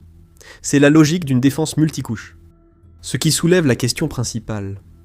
Pourquoi une arme, médiatisée au printemps 2022 puis oubliée, redevient-elle soudain pertinente 4 ans après ? La réponse n'a presque rien à voir avec le missile et presque tout à voir avec la guerre qui l'entoure. Sur le terrain, la guerre de la Russie est au point mort. En mai 2026, les forces russes n'ont capturé que 14 km² de territoire, le plus faible gain mensuel depuis octobre 2023, et cela malgré une augmentation de plus de 35% des assauts par rapport au mois précédent.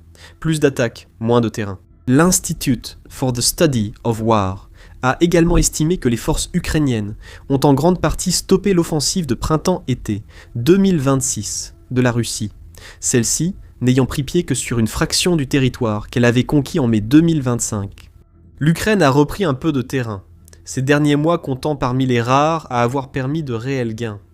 Et si les Russes ne trouvaient pas un moyen de reprendre de l'élan, l'objectif de capturer le Donbass cette année leur échappe rapidement.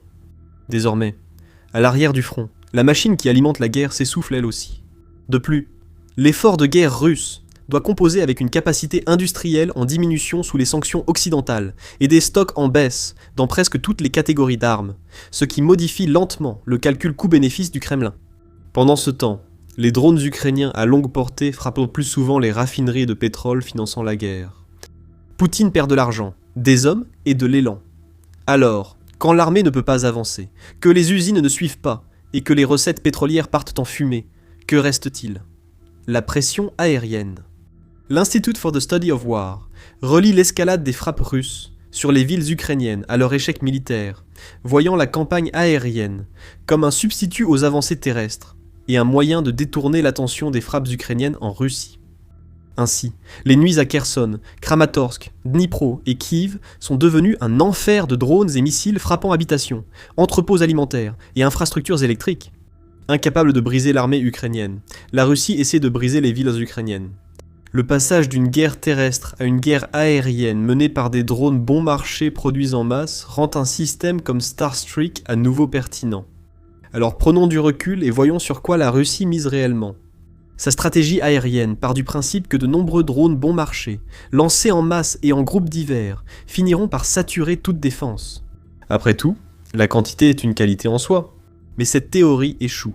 Si le défenseur possède un missile insensible aux contre-mesures, un véhicule détectant et neutralisant la menace avant que l'équipage ne réagisse, et 4 ans d'expérience opérationnelle que nul manuel ne décrit, la Russie a tenté d'inonder le ciel.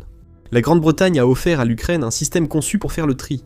Les fléchettes restent en tungstène, le guidage ignore toujours les leurs, et les équipages maîtrisent désormais parfaitement la détection de ce que la Russie préférerait cacher. Starstreak n'a jamais été conçu pour la guerre actuelle, ce qui le rend d'autant plus intéressant. Prévu pour détruire des hélicoptères, il sert désormais à abattre des drones. Pas parce qu'il fait tout, mais parce qu'il fait une chose que presque rien d'autre ne fait. Et il le fait avec une précision quasi parfaite. On a l'impression qu'il est devenu banal de dire que l'Ukraine maîtrise la guerre par drone. On ne peut pas nier la réalité, c'est la vérité. Cette maîtrise ne vient pas seulement de ce que fait l'Ukraine avec ses drones sur le champ de bataille. L'Ukraine domine parce qu'elle ne cesse d'inventer de nouveaux drones, de plus en plus terrifiants, qui déciment les forces russes. Une autre innovation est arrivée. L'Ukraine a testé le mode Terminator sur certains de ses drones et les soldats russes tombaient comme des mouches. Les larbins de Poutine s'attendent à se battre contre les soldats ukrainiens. Le seul réconfort pour les soldats russes, c'est que le Terminator ne les traque pas encore en permanence. Dans un article du 10 juin, New Scientist a révélé que les drones totalement autonomes ne sont plus un rêve. Ils sont là et l'Ukraine les a testés. De plus, ces tests n'ont pas révélé qu'il fallait encore travailler pour rendre les drones plus efficaces. Le Terminator, surnommé ainsi par le fabricant de drones Alexandre Kokonovsky, cette effrayante machine envoyée par l'Ukraine, a brillamment réussi tous ses tests. Les résultats sont simples. Le Terminator a volé, repéré et éliminé des soldats russes sans la moindre intervention humaine. Pratiquement tout ce que nous savons sur ce test vient de Kokonovsky, l'une des figures les plus importantes de l'industrie de défense ukrainienne, de plus en plus dépendante des drones. Kokonovsky affirme que le test du drone Terminator était unique et que le drone a dépassé toutes les attentes. L'Ukraine a envoyé 10 de ces drones contrôlés par l'IA dans le ciel près des villes de Bakhmut et de Chassivyar et ils ont fait ce pourquoi ils étaient conçus. Des soldats russes ont péri et du matériel a brûlé. Le test aurait impliqué 10 drones quadricoptères programmés avec l'IA pour une mission de recherche et destruction. Ces drones ont décollé et rejoint les lignes de front sans intervention humaine. Chacun a pris 10 minutes pour parcourir 3 à 5 kilomètres. Une fois le trajet terminé, chaque drone a activé son mode Terminator, ce qui a déclenché le fonctionnement d'un modèle d'IA conçu pour identifier les cibles que le drone devait intercepter. Kokonovsky évoque la létalité du Terminator dans une citation glaçante rapportée par le New Scientist « Nous le lançons et tout sera mort. Tout ce que nous avons trouvé là-bas dans cette zone sera mort », a déclaré Kokonovsky, ajoutant un aperçu unique sur le fonctionnement du Terminator. Aucune connexion avec le drone, aucune vidéo ni image n'est accessible, tout ce qu'il voit sera tué. Cela signifie que ce drone est différent de tous ceux que l'Ukraine a produits. Tous les autres drones, même ceux qui n'ont pas de caméra pour fournir des vidéos en temps réel, sont supervisés d'une manière ou d'une autre par l'Ukraine. Qu'il s'agisse de visionner les images filmées par le drone ou de suivre sa trajectoire grâce aux satellites et instruments, l'Ukraine sait toujours ce que font ces drones. Il y a toujours un certain niveau de supervision humaine, sauf pour le Terminator. Ce drone incroyable fait tout seul. S'il n'y a pas de flux vidéo du Terminator, comment Kokonovsky peut-il affirmer si sûrement que le drone IA a accompli sa mission? L'Ukraine a envoyé des drones de reconnaissance pour observer les conséquences du déploiement. Ces drones de reconnaissance ont survolé une scène qui aurait contenu 2 soldats et un camion. Cette chair et ce métal n'avaient été touchés par aucun drone contrôlé directement par les opérateurs ukrainiens, donc une seule conclusion s'imposait. Le Terminator a fait exactement ce que son homonyme du film fait. On ne pouvait ni négocier ni raisonner avec lui, il n'éprouvait ni pitié ni remords. Quoi qu'aient tenté les soldats russes, le Terminator insensible est venu les détruire. Nous ne connaissons ce test que parce que Kokonovsky l'a révélé. L'armée ukrainienne et son ministère de la Défense sont restés muets. Il pourrait y avoir plusieurs raisons à cela. L'Ukraine ne veut peut-être pas divulguer d'informations sur la façon dont elle a conçu et utilisé le Terminator, car même le moindre détail pourrait suffire à aider la Russie à développer sa propre version du drone à utiliser contre l'Ukraine. Ou, et c'est peut-être plus probable, l'Ukraine reconnaît qu'il existe des préoccupations éthiques liées à l'utilisation d'un drone qui ne nécessite aucune intervention humaine, et elle hésite à révéler au monde qu'elle en a testé un. Cela nous amène à une partie de l'histoire qui fera soupirer de soulagement Poutine et ses sbires. Le Terminator n'est pas un drone tout neuf. Les tests que Kokonovsky a révélés ont eu lieu il y a environ 2 ans. Pour la Russie, c'est d'autant plus effrayant, la technologie supposée en développement est déjà aux mains de l'Ukraine. Elle a été testée et fonctionne. Si l'Ukraine en ressent le besoin, elle peut remettre le Terminator en service pour détruire soldats et équipements russes au front. Mais il faut aussi se demander, pourquoi le Terminator n'est-il pas déjà sur le front s'il marche? La réponse est que le gouvernement ukrainien a des préoccupations éthiques bien fondées concernant l'utilisation de ce type de drone sur lesquels nous reviendrons dans quelques minutes. Le gouvernement ukrainien a interdit l'usage de l'IA lors de la phase finale de frappe d'une cible. La technologie sert à localiser et suivre, mais pour la frappe finale, toute arme IA doit rester sous contrôle humain à la fin. L'Ukraine sait à quel point la technologie qu'elle possède peut être dangereuse. Ces tests montrent tout. Le président ukrainien Volodymyr Zelensky a affirmé en 2025 qu'il faut réguler l'usage de l'IA dans les armes sans attendre avant qu'il ne soit trop tard. Tout le monde construit des drones comme celui testé par l'Ukraine en 2024. Zelensky a déclaré devant l'Assemblée générale de l'ONU qu'il faut des règles mondiales immédiates sur l'utilisation de l'IA dans les armes aussi urgentes que la lutte contre la prolifération nucléaire. L'Ukraine semble s'être imposé des règles en ce sens. Donc le Terminator est pour l'instant exclu. La Russie pourrait bouleverser la situation si elle obtenait et utilisait une technologie similaire sur le champ de bataille. L'essentiel avec ce drone est qu'il pourrait bien avoir été l'un des éléments d'une évolution vers une armée composée de robots et de drones sur laquelle l'Ukraine travaille depuis ses essais et continue de travailler. Une autonomie totale pourrait ne pas être autorisée, même si c'est possible. L'idée de ce drone, visant à écarter l'humain pour le protéger de l'armée russe, reste toujours actuelle et pertinente. Ce que nous voyons dans ces tests, c'est la toute première version de l'essor des robots que l'Ukraine cherche à instaurer dans l'ensemble de ses forces armées. Et 2 ans après le vol du Terminator, l'Ukraine est passée de ses premiers pas hésitants, alors qu'elle se débattait avec une technologie dont elle se méfiait, à une utilisation confiante des robots, des drones, de l'autonomie et de l'IA, d'une manière qui n'engendre pas de dilemmes éthiques. Dans une analyse de mars 2025, le Centre d'études stratégiques et internationales, CSIS, a présenté ce qu'il considère comme les principaux objectifs de l'Ukraine alors qu'elle cherche à faire évoluer le type de technologie présent dans le Terminator. Selon le CSIS, la priorité principale pour l'Ukraine est de remplacer un maximum de soldats engagés par des systèmes sans pilote autonomes. Cela réduit la fatigue, le stress et les risques pour les soldats ukrainiens en première ligne, tout en répondant aux problèmes de main-d'œuvre qui pourraient limiter la défense de l'Ukraine contre la Russie. CNN rapporte qu'environ 2 millions de personnes sont recherchées en Ukraine pour avoir tenté d'éviter le service militaire, et le Kyiv Independent ajoute que 200 000 autres soldats mobilisés étaient absents sans permission en janvier 2026. Peu de gens évoquent ce problème, qui pèse pourtant sur les forces de défense ukrainiennes confrontées à la stratégie russe d'avoir toujours plus.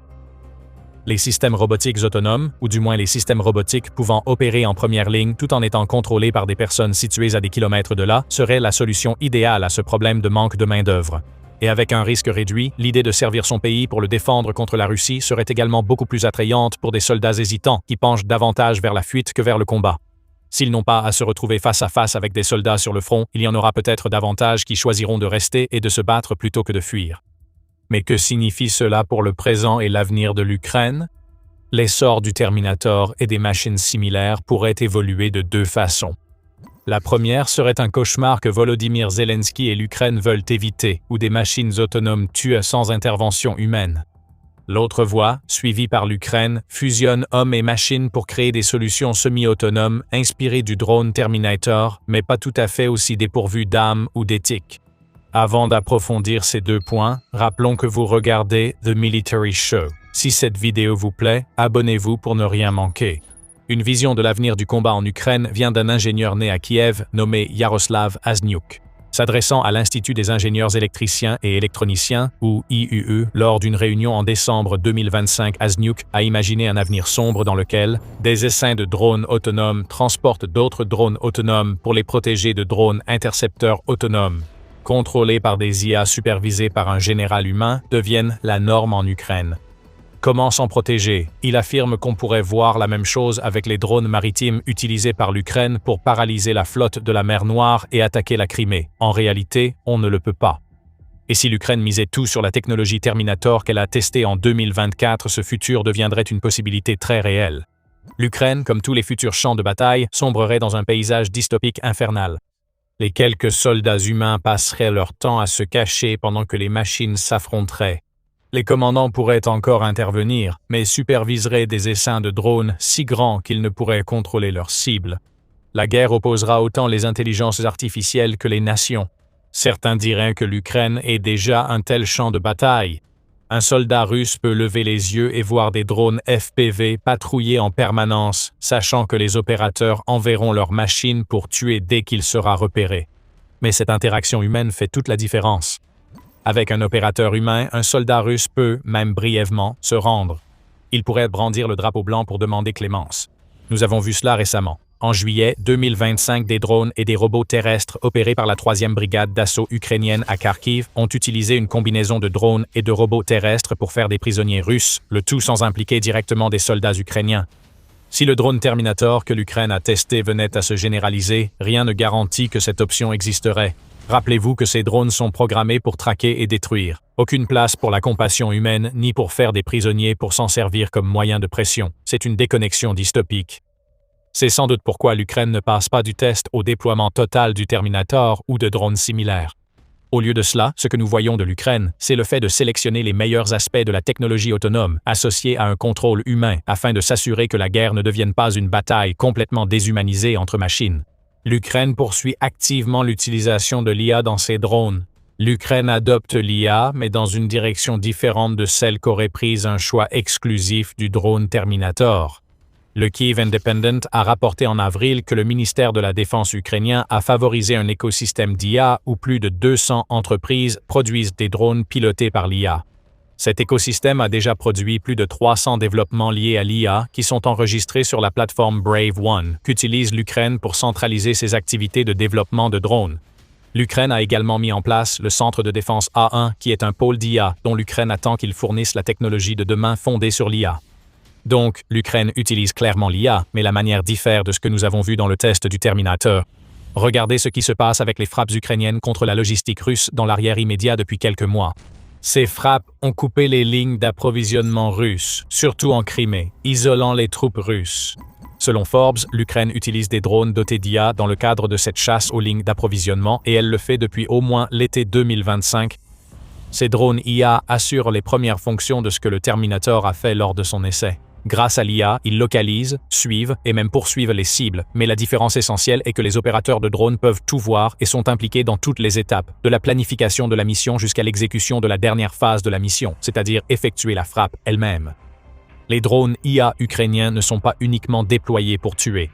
Ils sont envoyés vers des lieux précis que l'Ukraine veut attaquer. Même si des cibles sont automatiquement identifiées, la décision finale ou l'approbation de frapper revient toujours à un opérateur. Ailleurs, l'IA est utilisée pour éliminer des cibles de façon autonome, mais ces cibles ne sont pas humaines. Dans un rapport du 8 juin, United 24 Medi a annoncé que Maxon Systems, une entreprise ukrainienne, a développé un système IA connecté au réseau radar de défense aérienne de l'Ukraine, permettant aux drones intercepteurs de suivre et frapper les drones d'attaque Shahid entrants. La technologie, testée au combat, atteint 95% de réussite lors des interceptions et fonctionne comme le Terminator. Comme le Terminator, un opérateur sélectionne une zone ou une cible. Après la commande, l'intercepteur décolle automatiquement. En vol, il poursuit et frappe sans intervention humaine. L'intelligence artificielle embarquée a été entraînée à reconnaître les Shahids et drones d'attaque similaires, réduisant le risque de perte de contrôle. L'Ukraine maintient un garde-fou avec supervision humaine permettant à un opérateur d'annuler une attaque jusqu'à la dernière seconde. Ceci est peut-être l'évolution naturelle de la technologie des drones Terminator. Au lieu d'imiter l'approche « tuer tout le monde » de Terminator, les développeurs de drones ukrainiens ont utilisé ces capacités tout en ajoutant des sécurités pour que l'IA ne vise que des cibles non humaines et soit toujours désactivable. L'Ukraine voit là l'avenir de l'automatisation, le test du Terminator n'ayant été qu'une étape intermédiaire. Cependant, l'Ukraine n'a aucune intention d'abandonner ses projets d'armée de robots, surtout sur le terrain.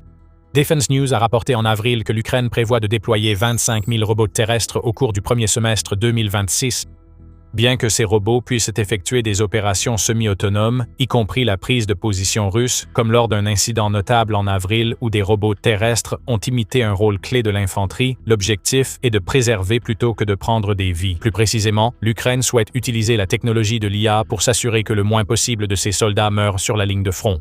Les robots terrestres de l'Ukraine assurent désormais des missions logistiques et d'évacuation, remplaçant les soldats humains qui auraient été obligés de prendre les risques inhérents à ces opérations il y a encore quelques mois. Selon Defense News, l'état-major général des forces armées ukrainiennes a déjà attribué l'introduction de robots terrestres, certains entièrement contrôlés et d'autres semi-autonomes, à une réduction remarquable de 30% des pertes humaines. Ce que nous voyons dans tous ces exemples, c'est l'héritage des essais de drones Terminator de 2024. Quant au Terminator lui-même, il est peu probable que nous le voyions sur le champ de bataille de sitôt. Aux côtés de Zelensky, qui a utilisé sa tribune lors d'une réunion de l'ONU pour mettre en garde contre les dangers de l'IA dans la guerre, le secrétaire général de l'ONU, Antonio Guterres, a dénoncé l'idée même d'une machine à tuer entièrement autonome comme le Terminator, la qualifiant d'inacceptable politiquement et de moralement répugnante. L'Ukraine semble être d'accord, ce qui explique pourquoi le Terminator, dans sa version originale, n'a pas décollé depuis ses premiers essais.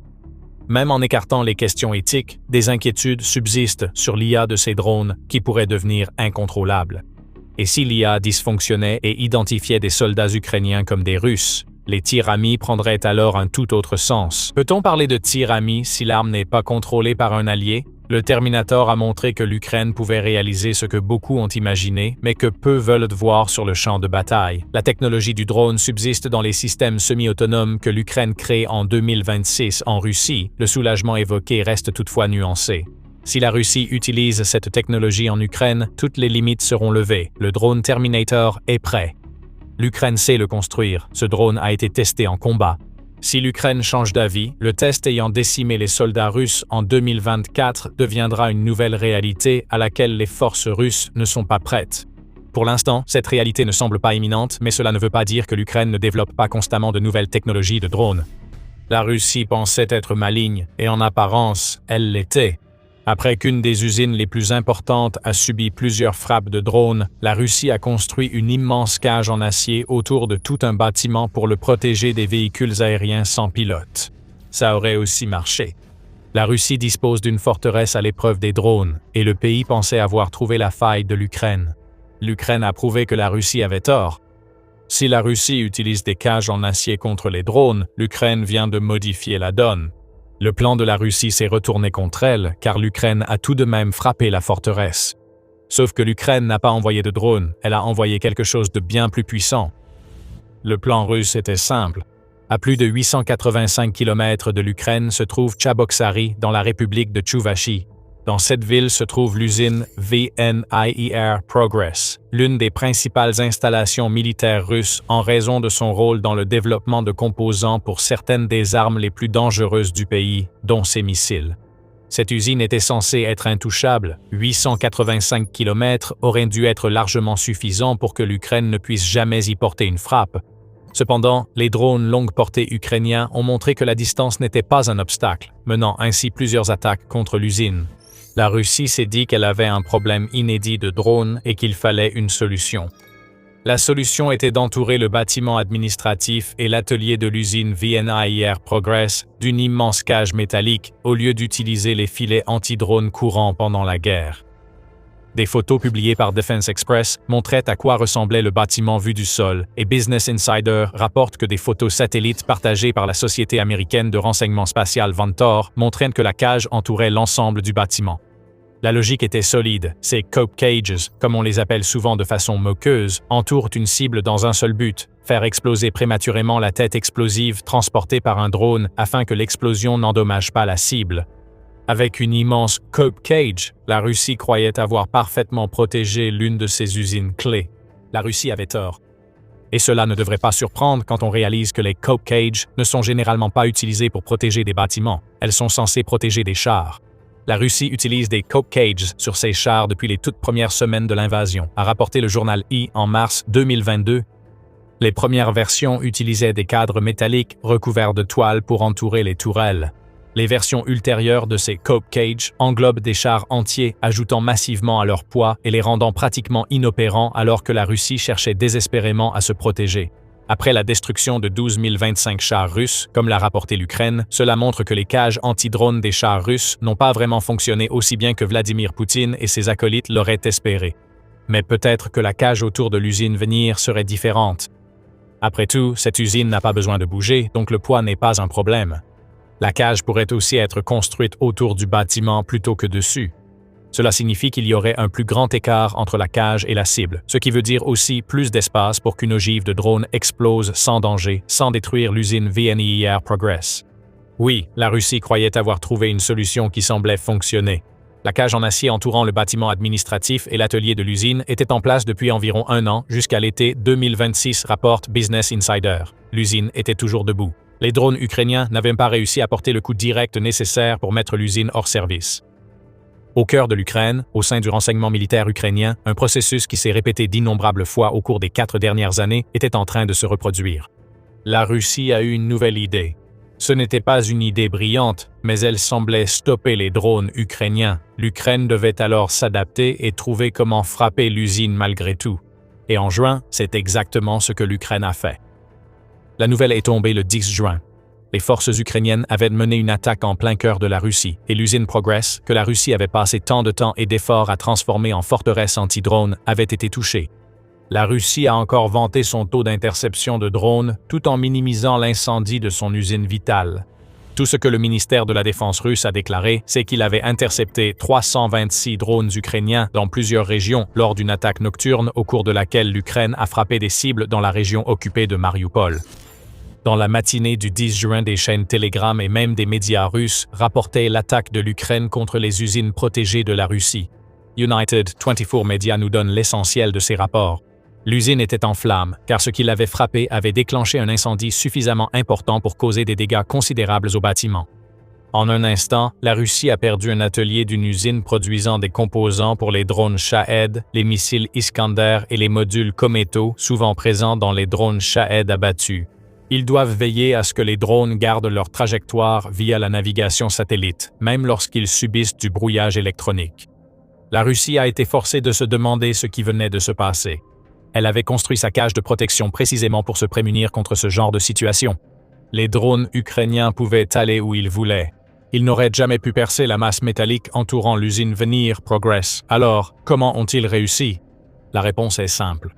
Ils ne l'ont pas fait. Quand l'armée ukrainienne cherchait à contrer la dernière tentative russe d'empêcher les attaques en profondeur, elle a trouvé une solution très simple.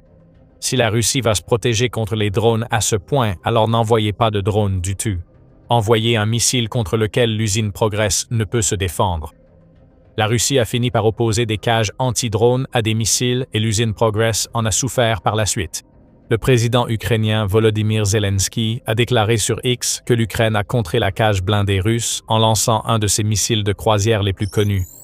Nous poursuivons les sanctions ukrainiennes à longue portée contre les sites militaires russes et l'industrie pétrolière. En particulier, la nuit dernière, des FPFP-5 Flamingo ukrainiens ont frappé une usine militaire à Tcheboksary qui fournit à l'armée des occupants des composants pour drones et missiles, a déclaré Zelensky. Il a également révélé que l'Ukraine avait mené une nouvelle frappe contre le pétrole russe puisque ses forces ont touché la raffinerie de pétrole de Kuybychev à Samara qui se trouve à plus de 900 km de l'Ukraine, ainsi qu'une paire d'installations pétrolières dans la région de Vladimir à plus de 700 km de l'Ukraine. Un extrait partagé par Zelensky a montré l'ampleur des dégâts causés par le missile Flamingo ukrainien. Le missile est visible en vol, apparemment filmé par la fenêtre d'un résident russe qui l'a vu passer très vite. Puis on observe les effets du missile. L'usine Progress, dont la structure protectrice reste en grande partie intacte, dégage de la fumée. Le missile ukrainien a traversé les fortifications russes et a frappé sa cible avec une force énorme. La Russie n'a jamais envisagé de missile. Une protection arrête une petite explosion, mais pas la puissance d'un missile. En termes de puissance, le Flamingo compte parmi les atouts majeurs de l'arsenal ukrainien. Mesurant entre 10 et 14 mètres, soit entre 33 et 46 pieds, le Flamand Rose est la version ukrainienne d'un missile de croisière, et il permet à la nation de frapper fort et en profondeur des cibles à l'intérieur de la Russie. L'Institut international d'études stratégiques nous explique jusqu'où et avec quelle puissance, en révélant que le Flamand Rose peut parcourir jusqu'à 3000 km tout en transportant une ogive de 1150 kg. C'est bien plus de puissance qu'un drone standard, ce qui explique l'échec spectaculaire de la cage de protection russe face à l'arme ukrainienne. Malgré sa taille, son manque de furtivité et sa vitesse subsonique, le Flamand Rose ukrainien a parcouru près de 1000 km jusqu'à une usine que la Russie croyait sûre. La Russie a-t-elle fait preuve d'arrogance? Pensait-elle que sa cage était assez efficace pour éviter d'installer des défenses aériennes autour de l'usine Progress? Ou bien la Russie n'avait-elle tout simplement plus de défense aérienne à disposition après 4 années de guerre qui l'ont privé de 1420 unités de défense anti-aérienne, y compris un massacre en mars où l'Ukraine a détruit 54 unités, soit 39 systèmes de défense aérienne et 15 radars en un seul mois? Nous ne pouvons pas l'affirmer et l'Ukraine ne s'en souciera pas. Ce que cela vient de montrer à la Russie, c'est qu'il y a bien plus à craindre que des drones venant d'Ukraine. Les missiles entrent en jeu et il ne s'agit pas de missiles ordinaires. Ces armes fabriquées en Ukraine peuvent percer les fortifications et détruire des usines clés de la chaîne d'approvisionnement de la machine de guerre russe. Le Flamand Rose existe depuis un moment, mais le 10 juin pourrait rester comme la date de sa présentation officielle. Il a parfaitement rempli sa mission, frappant fort, en profondeur et dépassant toutes les défenses russes. La Russie veut protéger ses bâtiments des drones, mais l'Ukraine s'en moque et mène une révolution des missiles qui va changer la guerre contre la Russie. Mais avant d'aller plus loin, ceci est un petit rappel. Vous regardez l'émission militaire. Si vous trouvez la chaîne intéressante, abonnez-vous pour ne manquer aucune de nos vidéos. Commençons par le Flamand Rose. Nous connaissons la puissance de ce missile et une cage de protection brisée ainsi qu'une usine en feu ont capté l'attention de Poutine et de ses proches. Mais ce missile représente bien plus que sa portée et sa puissance. Comme l'a dit Vikram Mittal dans un article du 13 mars pour Forbes, le missile Flamingo a complètement bouleversé la dynamique de la guerre en Ukraine. À ce moment-là, le Flamingo était produit en masse et déjà utilisé de manière soutenue dans les opérations, soulignant son rôle central dans la stratégie ukrainienne de frappe en profondeur visant à étirer les défenses russes et toucher des cibles qu'elles ne pouvaient pas frapper moins d'1 an auparavant, avant l'arrivée du missile Rose. Mittal a révélé que l'Ukraine avait déjà frappé plusieurs cibles russes de grande valeur, chaque attaque montrant 3 tendances préoccupantes pour la Russie. Premièrement, la taille des salves est passée de tirs isolés à des volets coordonnés de 4 à 6 missiles. Deuxièmement, la distance des cibles a augmenté, la dernière frappe ayant atteint profondément le territoire russe. Troisièmement, l'efficacité des missiles s'améliore, car plusieurs ont traversé les défenses russes et atteint leurs cibles, déclare Mittal. Ensemble, ces 3 tendances forment la stratégie de frappe à longue distance de l'Ukraine. Elle atteint une maturité où elle frappe plus fort qu'avant et devient plus dangereuse, pouvant lancer assez de missiles Flamingo et de drones pour neutraliser les défenses aériennes russes. Vous vous souvenez peut-être que la Russie a affirmé avoir abattu 326 drones le jour où le missile Flamingo a frappé l'usine Progress. Combien de ces drones étaient des leurs visant à tromper les défenses russes et permettre aux missiles Flamingo de franchir leur protection? Nous ne le saurons peut-être jamais, mais voilà à quoi ressemble une stratégie de frappe arrivée à maturité avec le missile Flamingo en son centre. La création du missile Flamingo marque un nouveau cap pour l'industrie de défense ukrainienne.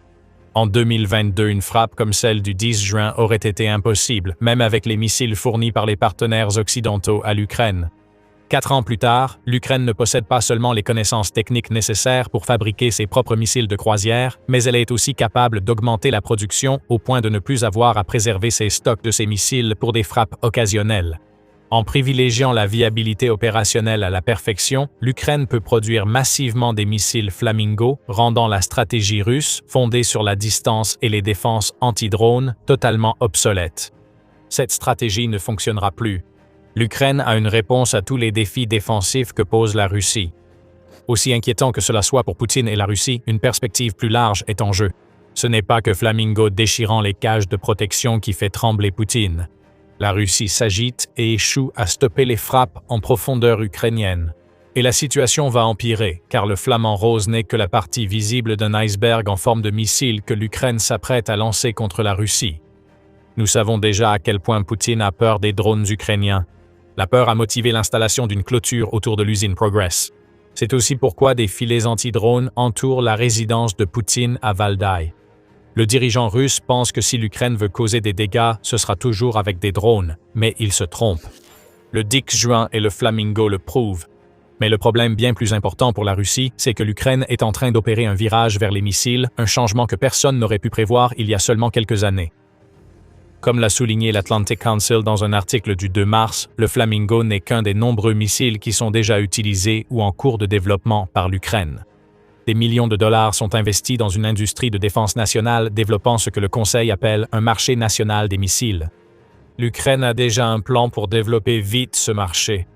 L'Ukraine s'est déjà encouragé les idées, favoriser le développement et accroître la production grâce à son travail avec les drones ces dernières années. Beaucoup de ces concepts fonctionneront aussi sur le marché des missiles.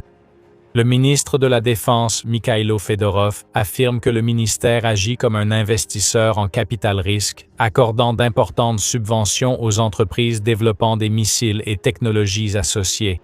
Un autre fervent défenseur des missiles parmi les hauts responsables ukrainiens est le commandant en chef des forces armées ukrainiennes, Oleksandr Syrski.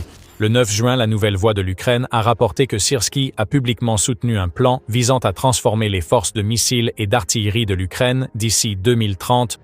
Ce plan prévoit que l'Ukraine remplace ses missiles et roquettes soviétiques par des alternatives modernes et locales. Les missiles occidentaux seront toujours acceptés et utilisés par l'Ukraine. Cependant, l'Ukraine ne dépendra plus autant de ces missiles qu'auparavant, car elle se concentre désormais sur un type de production nationale que la Russie pensait impossible.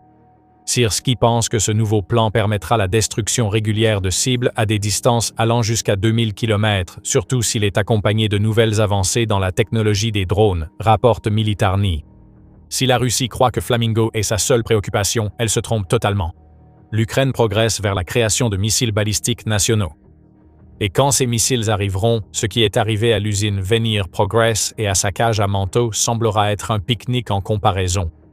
Le 4 juin, Defense Express a rapporté que Firepoint, l'entreprise derrière le missile Flamingo, avait effectué le deuxième lancement connu de son missile balistique FP-FP-7. Ce test était intéressant car il portait sur la version FP-FP-7X du nouveau missile de Firepoint, une variante que l'Ukraine prévoit d'utiliser pour intercepter les missiles russes en approche. Cependant, cet intercepteur est basé sur le FP-FP-7 et le deuxième test mené par Firepoint a été à la fois un succès et a offert la première preuve que le nouveau missile balistique de l'Ukraine est capable de vol guidé. Le FP-FP-7X est crucial car l'Ukraine peut le produire et l'utiliser à un cinquième du coût des missiles Patriot, longtemps utilisés pour contrer la menace des missiles russes. Mais c'est ce que représente le FP-FP-7 en tant qu'option offensive qui inquiète vraiment la Russie. Ce que nous savons jusqu'à présent, c'est que le nouveau missile ukrainien peut atteindre des vitesses allant jusqu'à 2000 mètres par seconde et qu'il possède une structure en matériaux composites qui réduit les coûts de production. Ce que cela signifie pour la Russie, c'est que l'Ukraine va bientôt disposer de ce que la Russie utilise depuis si longtemps pour frapper l'Ukraine, une combinaison de drones, de missiles de croisière et de missiles balistiques produits à grande échelle et lancés en grand nombre. Il ne faudra pas longtemps avant que le FP-FP-7 rejoigne le Flamingo pour infliger des dégâts à la Russie. Et si l'expert militaire Pavlo Narojny a raison, l'Ukraine sera bientôt capable de produire suffisamment de missiles balistiques pour infliger de sérieux dégâts à la Russie.